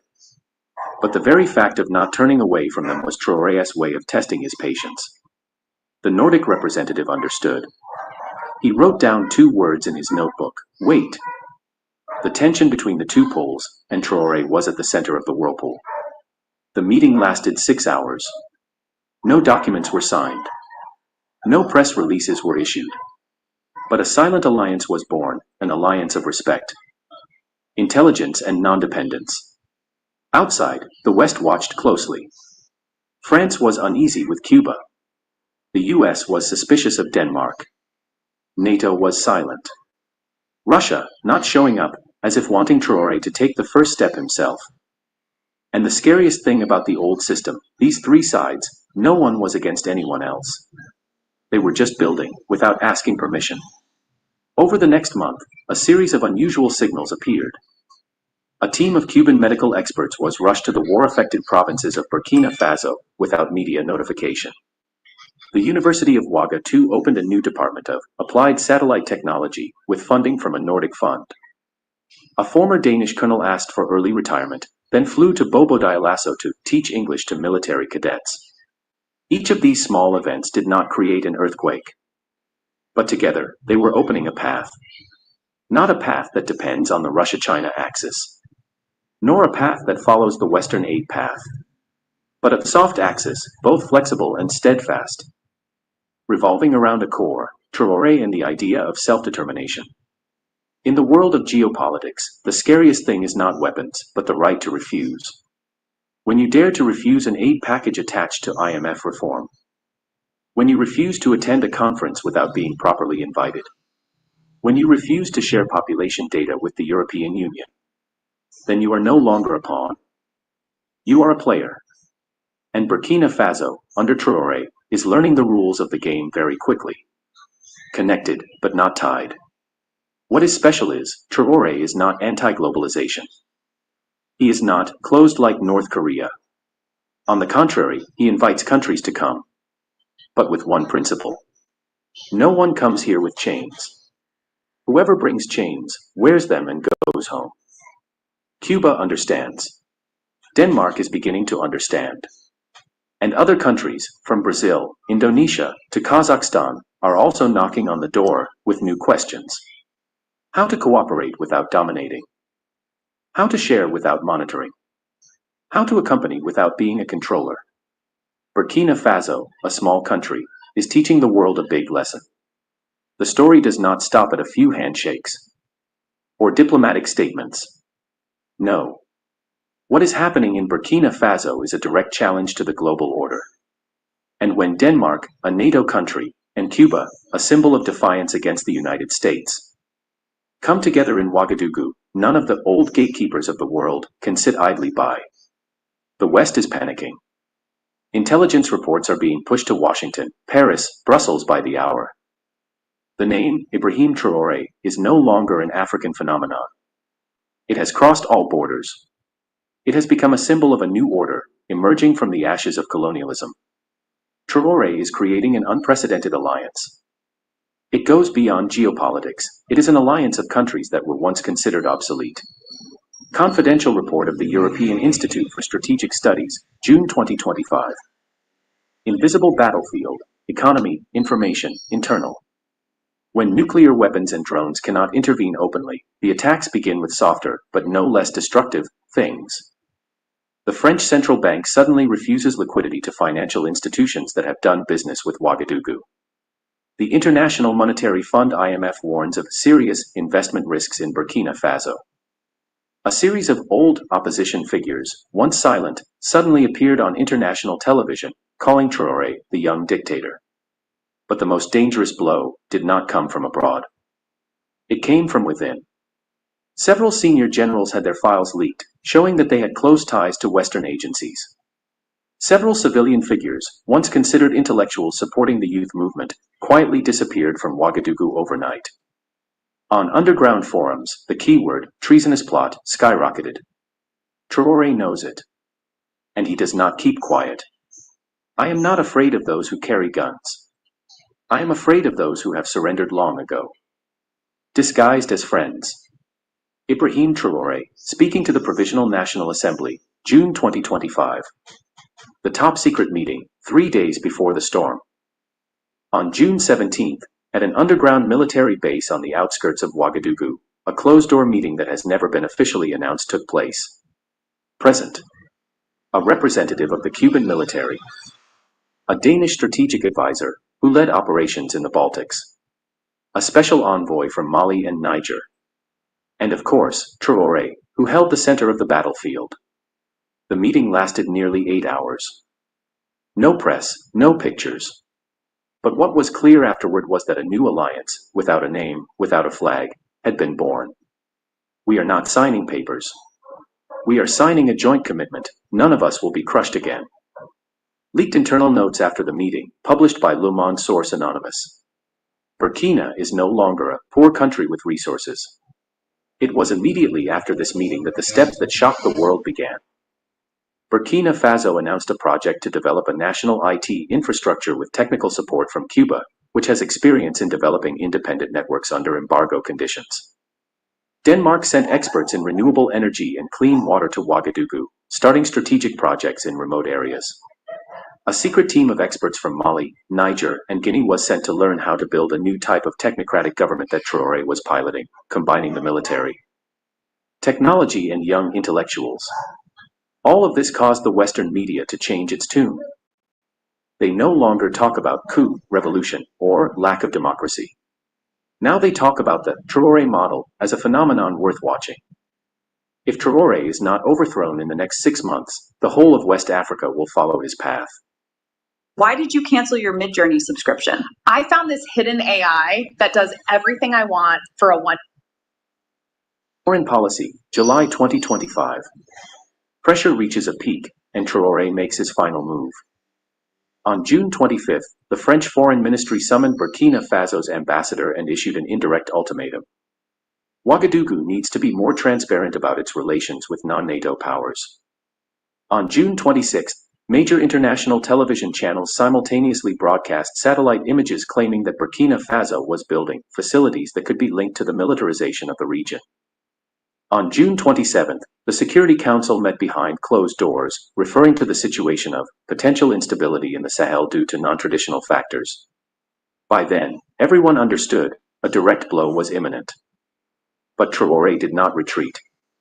On the contrary, he went straight to the people and read an unexpected message. I do not want war. But I will not allow a false peace. We, Burkina Faso, will take the initiative to create our own destiny. Excerpt from the speech of June 28, 2025. The underground earthquake, the plan to overthrow the world begins. Immediately after that speech, the media had only one topic. What is Burkina Faso doing? And why are Cuba and Denmark still there? Not withdrawing. A leaked strategic memorandum, titled The Three-Pronged Alliance, Cuba, Scandinavia, Sahel. The content is unconfirmed, but if it is true, it will be a plan to restructure the supply, defense, information, and food chains between 3 seemingly unrelated blocks of countries. And the connecting point, still Ouagadougou. End of part 5. Outside, the world watches a small, poor country making unthinkable moves. But inside, everything has changed. Burkina Faso is no longer a place for pity. It is a battlefield where a new order is being written. But then, in a moment when it seemed like absolute victory, everything suddenly turned around. All the daytime news reports talk about Traoré as a genius strategist who pulled Cuba out of the geopolitical quiet zone, dragged Denmark back to the heart of Africa, rebuilt a world without aid but full of dignity. But when the television lights went out, and the handshakes outside the conference retreated, the night began to tell the truth. At 2:17 a.m., a secret report from Burkina Faso's internal security forces leaked, and for the first time, people learned that not everyone was drawn to Traoré by ideology. An agent believed to be from a Western intelligence agency, disguised as a diplomat, had infiltrated the European Economic Advisory Team. His identity was not made public, but his route, full of questions. From Copenhagen to Ouagadougou. From Denmark to the heart of the revolution. And it was he who, according to encrypted recordings, repeatedly persuaded some of the technical officials in Traoré's new system to transfer the design rights to civilian data surveillance systems, something the young president had always refused to release internationally. This was not just an economic conspiracy. It was a rift in the heart of the revolution. The counterattack in the dark. Traoré had lived through enough war to know, bullets kill people. But betrayal kills a nation. Within 48 hours of the leak, he issued a special decree. All foreign advisory groups were suspended for 72 hours. National cybersecurity was put on red alert. 3 technical officials, once hailed as the new generation, were detained for investigation. The whole country held its breath. For the first time, Traoré's fans began to sense, behind the halo, a dark shadow was creeping. The cold truth of diplomacy. No one in the Danish delegation was formally charged. There was no expulsion. Traoré knew he could not drive out an entire nation because of one spy, but he also knew that from now on, he would be left with only himself. Alone with his ideals. Alone against an old system that was trying to revive itself. He said in an internal meeting on the morning of June 17th, "We thought that freedom came from handshakes. No. Freedom comes only when we are sober enough to know which hand is real and which is a knife. The first, but not the last, crack. This incident did not kill the revolution, but it shattered the frosted glass of illusion. Traore still stood firm, but in the skepticism of those who had believed that he was surrounded by an aura of invulnerability. And somewhere beyond the borders, the forces that had failed in the coup began to smile again. The first crack had appeared. The question is, who will tear it apart? Or will Traore himself, with his bloody hands, mend it before it is too late? We are about to enter the final act, where there is no room for compromise. Go forward or fall. When the eyes of Cuba and Denmark follow the same red dot in the sun-scorched Sahel, it is no longer a small country called Burkina Faso. It is a symbol, a fire, a redefinition of the era. Traore does not ask for permission. Traore does not bow. Traore does not need approval. And so he did what no one dared to dream. Bringing the most distant lands closer together, not with dollars, but with dignity. Denmark, cold, icy, in the heart of technocratic Europe. Cuba, burning, once anti-American. Once held its head high for a century. Where do they meet? In Traore. In Burkina Faso. In the future of a continent torn apart. Do you feel something moving? Do you hear the rumble of the earth in the Sahel? If you do, speak up. Like. Comment. Share. Because history doesn't wait. And Africa is rewriting its destiny. Traore has begun. Now it's our turn. Hello, an invisible force. If that doesn't explain what the hell is going on, I just don't know what to tell you. The idea behind self-propelled, determined mindset will always determine your life. Africa is not waiting anymore. It is taking the initiative. And in that initiative, we have sovereignty. And in sovereignty, we have our army and special unit. And this is one of the things that I love about the new shadow unit, Zulu 9, created to monitor African presidents suspected of betraying the cause. This is next to the last one, and the last one is Africa already won. So after these two, I'm going to sum it up and then let you know how I really feel. Let's go.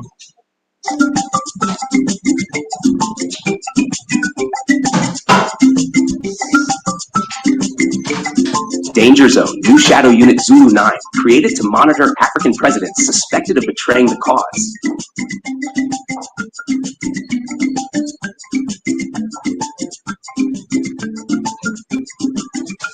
By Takuna Mavika, Supreme Africa Breaking News. Tisu Vanhu Vacho. When the dream of one Africa becomes threatened from within, this is the line no one sees, until now. Part 1, a new threat from within. Melodies of unity are easy to hear, but it's in the whispers of betrayal that we learn who truly believes. CBN can now break one of the most secretive stories in One Africa history, the creation of a brand new elite intelligence force within the One Africa Army, codenamed Zulu 9. Their mission? To monitor, track, and expose African presidents, prime ministers, and top officials who are suspected of selling out, abandoning continental unity for foreign deals, personal gain, or power grabs. This is no rumor. The Z9 mandate was approved by unanimous vote at the last Quiet Council of One Africa held in Kigali on August 12, 2025. And yes, we have documents, confidential those who signed in gold, and the Z9 mission plan marked eyes only. Part 2. What is Shadow Unit Zulu 9? Zulu 9 is the ultra-secret evolution of the original Shadow Unit Zulu, the same unit that protected Chairman Lorenzo from assassination plots, saved peace in Sudan, and helped absorb opposing armies under the One Africa Army. But if Zulu was the bodyguard, Z9 is the watchdog, a layer beyond public scrutiny designed to guard against internal rot. Zulu 9 has operatives embedded in 27 national ministries, including defense, finance, energy, and foreign affairs. Black Ops satellite hack teams capable of tracing fund flows or encrypted chip purchases. Deep cover analysts posing as business people, journalists, even diplomats, feeding intel from inside the halls of power. A digital courtroom protocol ready to launch investigations and broadcast findings to One Africa Parliament. In layman's terms, if you betray Pan-Africanism, someone is already watching, maybe from your own table. Part 3. Why the need for Zulu 9? Africa's biggest enemy today is not external aggression, it's internal corruption and division. Look at the signs. 1. Secret oil deal in Central African Republic, spotted by Z9 analysts, signed by a dictator backing out of AU resource sharing pacts. 2. Bribery route from a Russian uranium broker into a senior West African president's offshore accounts, tracked via AI-powered finance monitoring. 3. A leaked memo showing collusion between national intelligence services and foreign agents to stop AfroGold implementation. Zulu 9 exists because One Africa cannot be protected only from the outside. It must also be guarded from inside. And according to insiders, every member state official who flies first class into Addis Ababa now may be unknowingly meeting Z9 surveillance. Part 4, Operation Watchtower. We've gained access to Z9's core directive titled Operation Watchtower, which outlines the following phases. Phase, focus, outcome. 1. Identify high-risk heads of state, compile dossiers. 2. Deploy embedded analysts, gather compromat. 3. Intercept call text, email, decode blackmail. 4. Brief quiet council, vote on sanctions. 5. Escalate to digital parliament, launch public impeachment or forced compliance. There are even secret trigger words: antagonist, subversion, norm violation. Once used, diaries of monitored officials are flagged in Z9 databases. Sources say this system has already flagged 2 current heads of state, one from Central Africa, another from East Africa, for investigations expected to start before the One Africa Parliament reconvenes later this year. Part 5, Behind the Scenes. Who runs Zulu 9? Zulu 9 is led by General Nyasha Matuli, a Zimbabwean decorated for cyber warfare and deep state intel work. His second in command is Colonel Amina Diop from Senegal, an expert at undercover infiltration. They report directly to Chairperson Lorenzo and the One Africa Presidential Guard, not to national leaders, not to regional blocs, and certainly not to foreign interests. At a private security summit, Plutarch-style files showed mounts of surveillance, audio logs, intercepted financial messages, covert video, and even transcripts of whisper meetings in foreign embassies. The eyes span the continent. A carbon fiber drone in Kigali, a bugged coffee machine in Bamako, a smuggled microchip in a Libreville airport taxi, and a rock-funded data center in Dar es Salaam, all under the watchful eye of Zulu 9. Part 6. First targets already listed. According to 2 independent whistleblowers, the first 2 heads of state being surveilled are President X of Mid-Africa Republic, suspected of funneling revenues into a private Swiss bank, flows circumventing AfroGold protocols. Prime Minister Y of East Nile Union, alleged deal with mining magnates, delivering rare mineral rights to off-continent corporations, ignoring One Africa Resource Pact. Zulu 9 is quietly collecting irrefutable proof and coordinating parallel audits through AU's forensic accountants. And once the Quiet Council signs off, the digital interrogation begins. 7. Why this matters for you. This isn't about scandal headlines or political gossip. Zulu 9 is a turning point in African governance. It tells every citizen, if your leader is betraying One Africa, they will be tracked. They will be exposed. They will be brought before a digital tribunal ruled under One Africa law. No mod, no impunity, no silence. Imagine a future where presidents can't sign secret oil deals. Auditors from Johannesburg can verify AfroGold usage in Nairobi. Digital courts in Accra can hear digital evidence. Citizens in Cairo can live stream from parliamentary hearings. Zulu 9 turns that future from fantasy into structure. Part 8. Criticism and danger. Of course, power over secrets equals ultimate power. Zulu 9 raises questions. Who watches the watchers? This is what the body looks like after calisthenics workouts. If you can't do 50 push-ups, you definitely... How do we guard against misuse of Z9 data? What if a rogue general hijacks the system? What if Z9 becomes a weapon against critics, not protectors? Remember, even democracy can be shadowed by surveillance. Zulu 9 claims there are ethical review panels, sunset clauses, and open data audits scheduled for early 2026. But sources within the digital parliament say those are optional and could be delayed if security issues arise. Part 9, Comedy Corner. Let's laugh, because if we don't, we might cry. Zimbabwean president asks a Zulu 9 agent, "So you've been in my house with barcoded socks. Am I famous now?" Kenyan diplomat winks. "I thought my coffee was bugged. Turns out my Wi-Fi was spying on me." Sudan's generals complain. "Now even our bathroom conversations need Tor encryption." And the funniest one? A Pan-African influencer tweeted, "Zulu 9 might be the first intelligence agency that needs a therapist." Part 10, Takunda's final word. Zulu 9 is Shadow Unit Zulu's shadow. It's the eye that never sleeps. It's the guard at the palace who answers to the people. Yes, it's intrusive. Yes, it's controversial. But if one Africa is to endure, it needs a self-policing spine. And that's what Z9 brings. So here's what you do now. Like this video. Show that Africans demand accountability. Comment. Do you trust Zulu 9? Or do you fear it? Share with every group that needs to know that Africa has built its own watchdog. Subscribe. This channel is the digital court for future history. We are not whispering. We are broadcasting. We are watching. And we will act. Tisu Vanu Bacho. Supreme Africa breaking news. Inside the corridors of African power, with the courage to stare into shadows. Stay vigilant. Stay dangerous. Stay hopeful. Incredible. Incredible.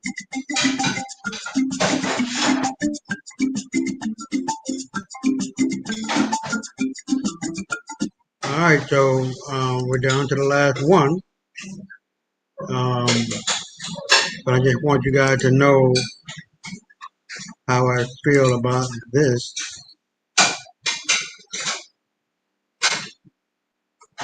And this video, so we're gonna play it, and that's gonna be it. And I'm gonna give you my unbiased thoughts and words.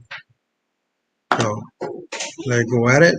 It's coming up on 9, 10, almost 3 hours. So I'm doing good. I'm not feeling tired. A little tired, but not feeling tired. But let's get at it.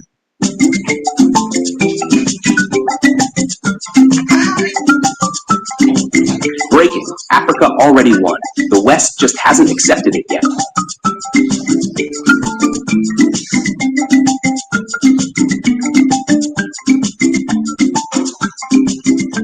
By Takunda Mabika, Supreme Africa breaking news. Tisu Vanhu Bacho. We already won. They just haven't received the memo. Introduction. My brothers and sisters, hit that like button like you just claimed your AfroGold payout. Smash subscribe like you just logged into Afronet for the first time. And comment where you're watching from. Nairobi, Lagos, Harare, or even hiding from debt collectors in Johannesburg. This one is for you. Today we're here to tell the story the mainstream media refuses to cover. The truth is simple, bold, and brilliant. Africa has already won. Not tomorrow. Not in 10 years. Now. And by February 26, 2026, when the full One Africa government structure goes live with AfroGold, Afrinet, the One Africa Army, and the Africa Central Bank, the world will have no choice but to finally accept it. Let's break it all down. Part 1. The West's favorite strategy, denial. The first stage of colonial grief is denial. And right now, the West is in full denial mode. You see, when Africa started moving from divide and suffer to unite and prosper, the world didn't panic at first. They laughed, mocked, ignored. But now, presidents are no longer begging for loans. They're signing joint investment deals. Currencies are no longer pegged to Europe. We're launching our own gold-backed system. And countries that used to fight each other, now they're training together in One Africa army camps. Meanwhile, CNN's still covering giraffes and coups. Bruh, wake up, the lion has roared. Part 2 AfroGold, the weapon of mass restoration. Let's start with the most painful slap to the Western banking system. AfroGold, the African gold-backed currency. Developed in silence, agreed upon in whispers, and now being implemented behind closed doors, AfroGold is not a dream, it's a done deal. What makes it different? Backed by real gold reserves from Ghana, South Africa, Sudan, DRC, Zimbabwe, and more. Unprintable. You can't just manufacture more money, which means no more inflation from greedy central banks. Continental adoption. From Algeria to Zambia, contracts, fuel, and food will soon be priced in AfriGold. Western economists call it unrealistic. Translation: we're scared. Please don't stop using our worthless paper. Part 3. AfriNet. Africa's internet, not their spy tool. Now let's talk about AfriNet, the final nail in the surveillance. Hold on. After decades of use.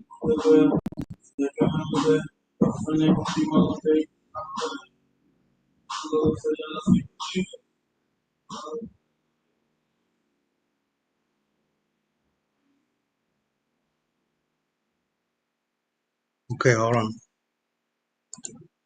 Foreign platforms that spy on us, ban our voices, and slow us down, Africa is building its own internet. Fully hosted, managed, and secured by Africans. Elon Musk tried to sneak in. Meta tried to sponsor it. But Africa said, nah, we got this. AfriNet. Faster than Starlink in some areas. Cheaper than Vodacom's crying SIM cards. Censorship-free. You can finally say Pan-Africanism without getting shadow banned. And it's already rolling out in testing zones across Rwanda, Nigeria, Zimbabwe, and Egypt, with full implementation across all 55 countries by Feb 2026. It's not just a backpack, it's presence, practicality, and resistance. Made from genuine leather, waterproof, and with a smart... Part 4. The One Africa Army. You don't want smoke.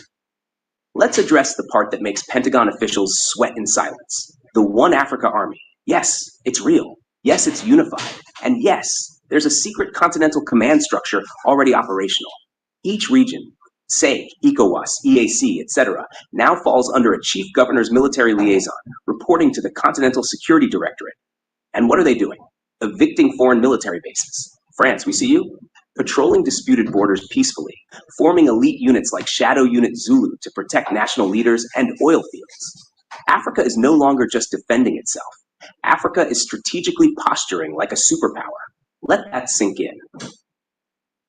Part 5. Africa Central Bank, where the money will finally listen to us. You know the pain of asking World Bank for money just to be told to sell your airports?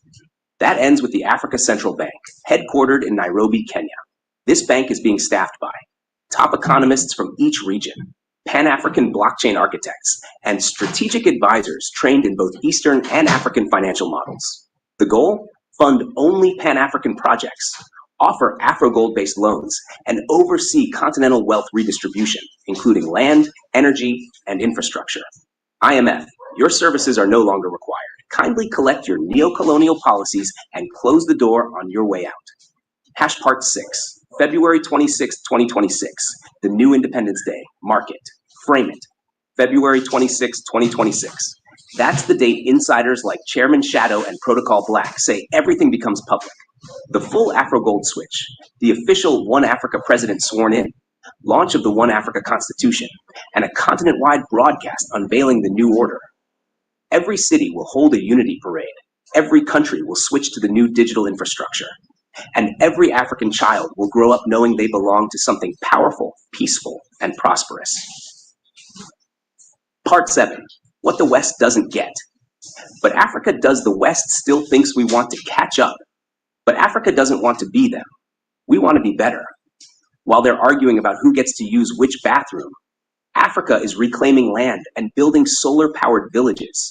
While they're drowning in debt, Africa is switching to gold-based payments. While their youth are addicted to TikTok drama, ours are launching AI companies in Kampala, Addis, and Gaborone. They think we're still developing. Bruh, we're deploying. Part 8, what ordinary Africans are doing. Here's where it gets beautiful. It's not just leaders making moves. The people are already ahead of schedule. Farmers in Zimbabwe using their title deeds to get loans, buy tractors, and start exports. Kenyan youths launching AfroNet cafes with QR code logins. Nigerians learning how to trade in Afro gold-backed assets. Ethiopians setting up solar farms funded by the Africa Central Bank Test Capital. And South African programmers building independent AfriNet search engines. You can't stop this energy. This is a people's revolution, with suits on Monday and startups by Thursday.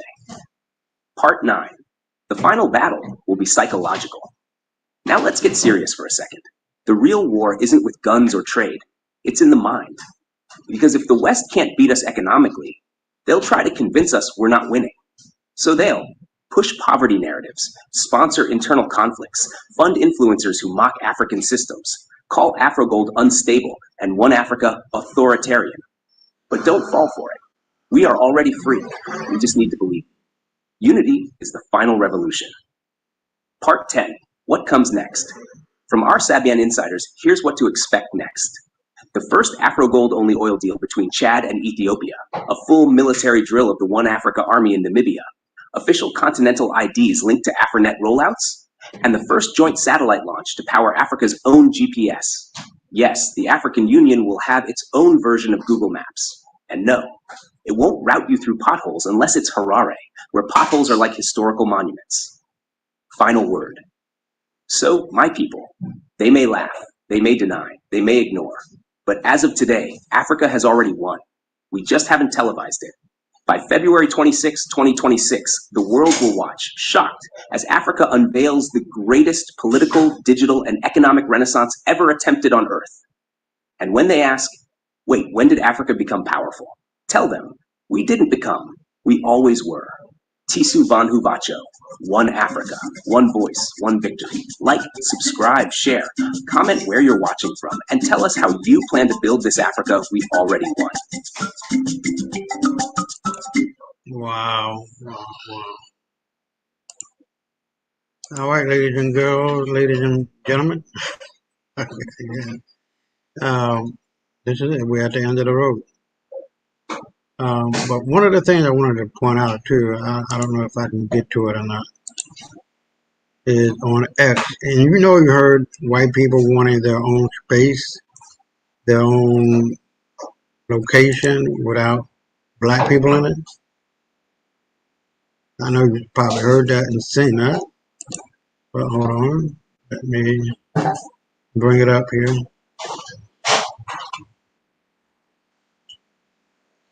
They have their own spot. And what they are doing is illegal. Not illegal in the sense that they can do that without excluding other people, like we really want to be there, but by the simple fact that they are now in violation of what seemed to be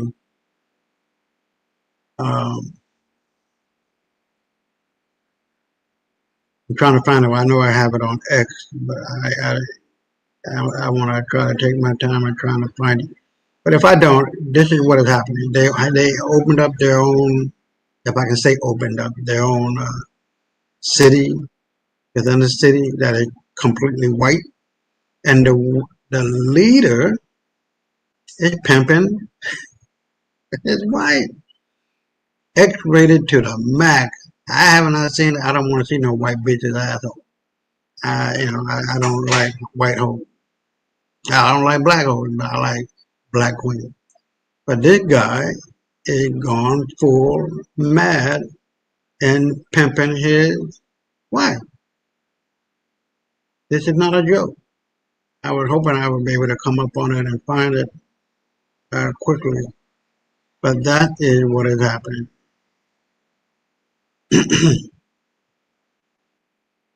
And there's no shame in these motherfuckers. They are completely reprobate-minded. They have no disgust. They have no nothing.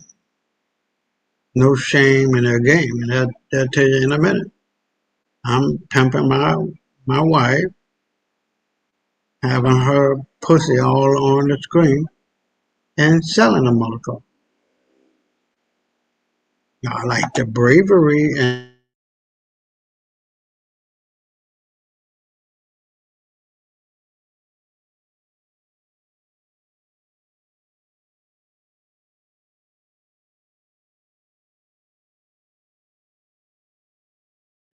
so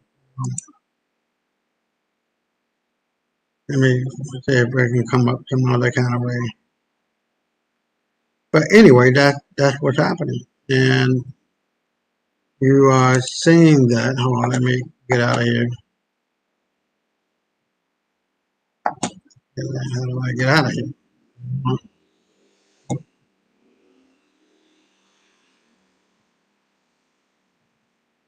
Okay, hold on. So, this is where we're at, you guys. There's a new day dawning. Black supremacy, black superiority, and black control of the world is happening as we speak. There's no ifs, there's no ands, there's no buts. It is happening behind closed doors because you know how people are. You don't want to reveal, you don't want to reveal your hand before it's time. But now, that is over. Africa has won. And we're going to continue to win until we put these fucking animals in their goddamn place. Because they have discombobulated the world. Good is bad, bad is good, right is wrong, wrong is right. Justice is injustice, injustice is justice. Ridiculous. And so, to make a long story short, the universe is tired. Absolutely, positively tired. So, with that, I'm going to conclude and looking forward to being here next Saturday at 8, because you know we're on Saturdays and Tuesdays now, the 8 on YouTube, X, and Rumble. So please check it out. Please like and share and let people know. This is the channel, and we're looking forward to 4 and 2 more discovery, more innovation coming out of Africa. And you better know that. And so for the next 24/7, 365, stay black.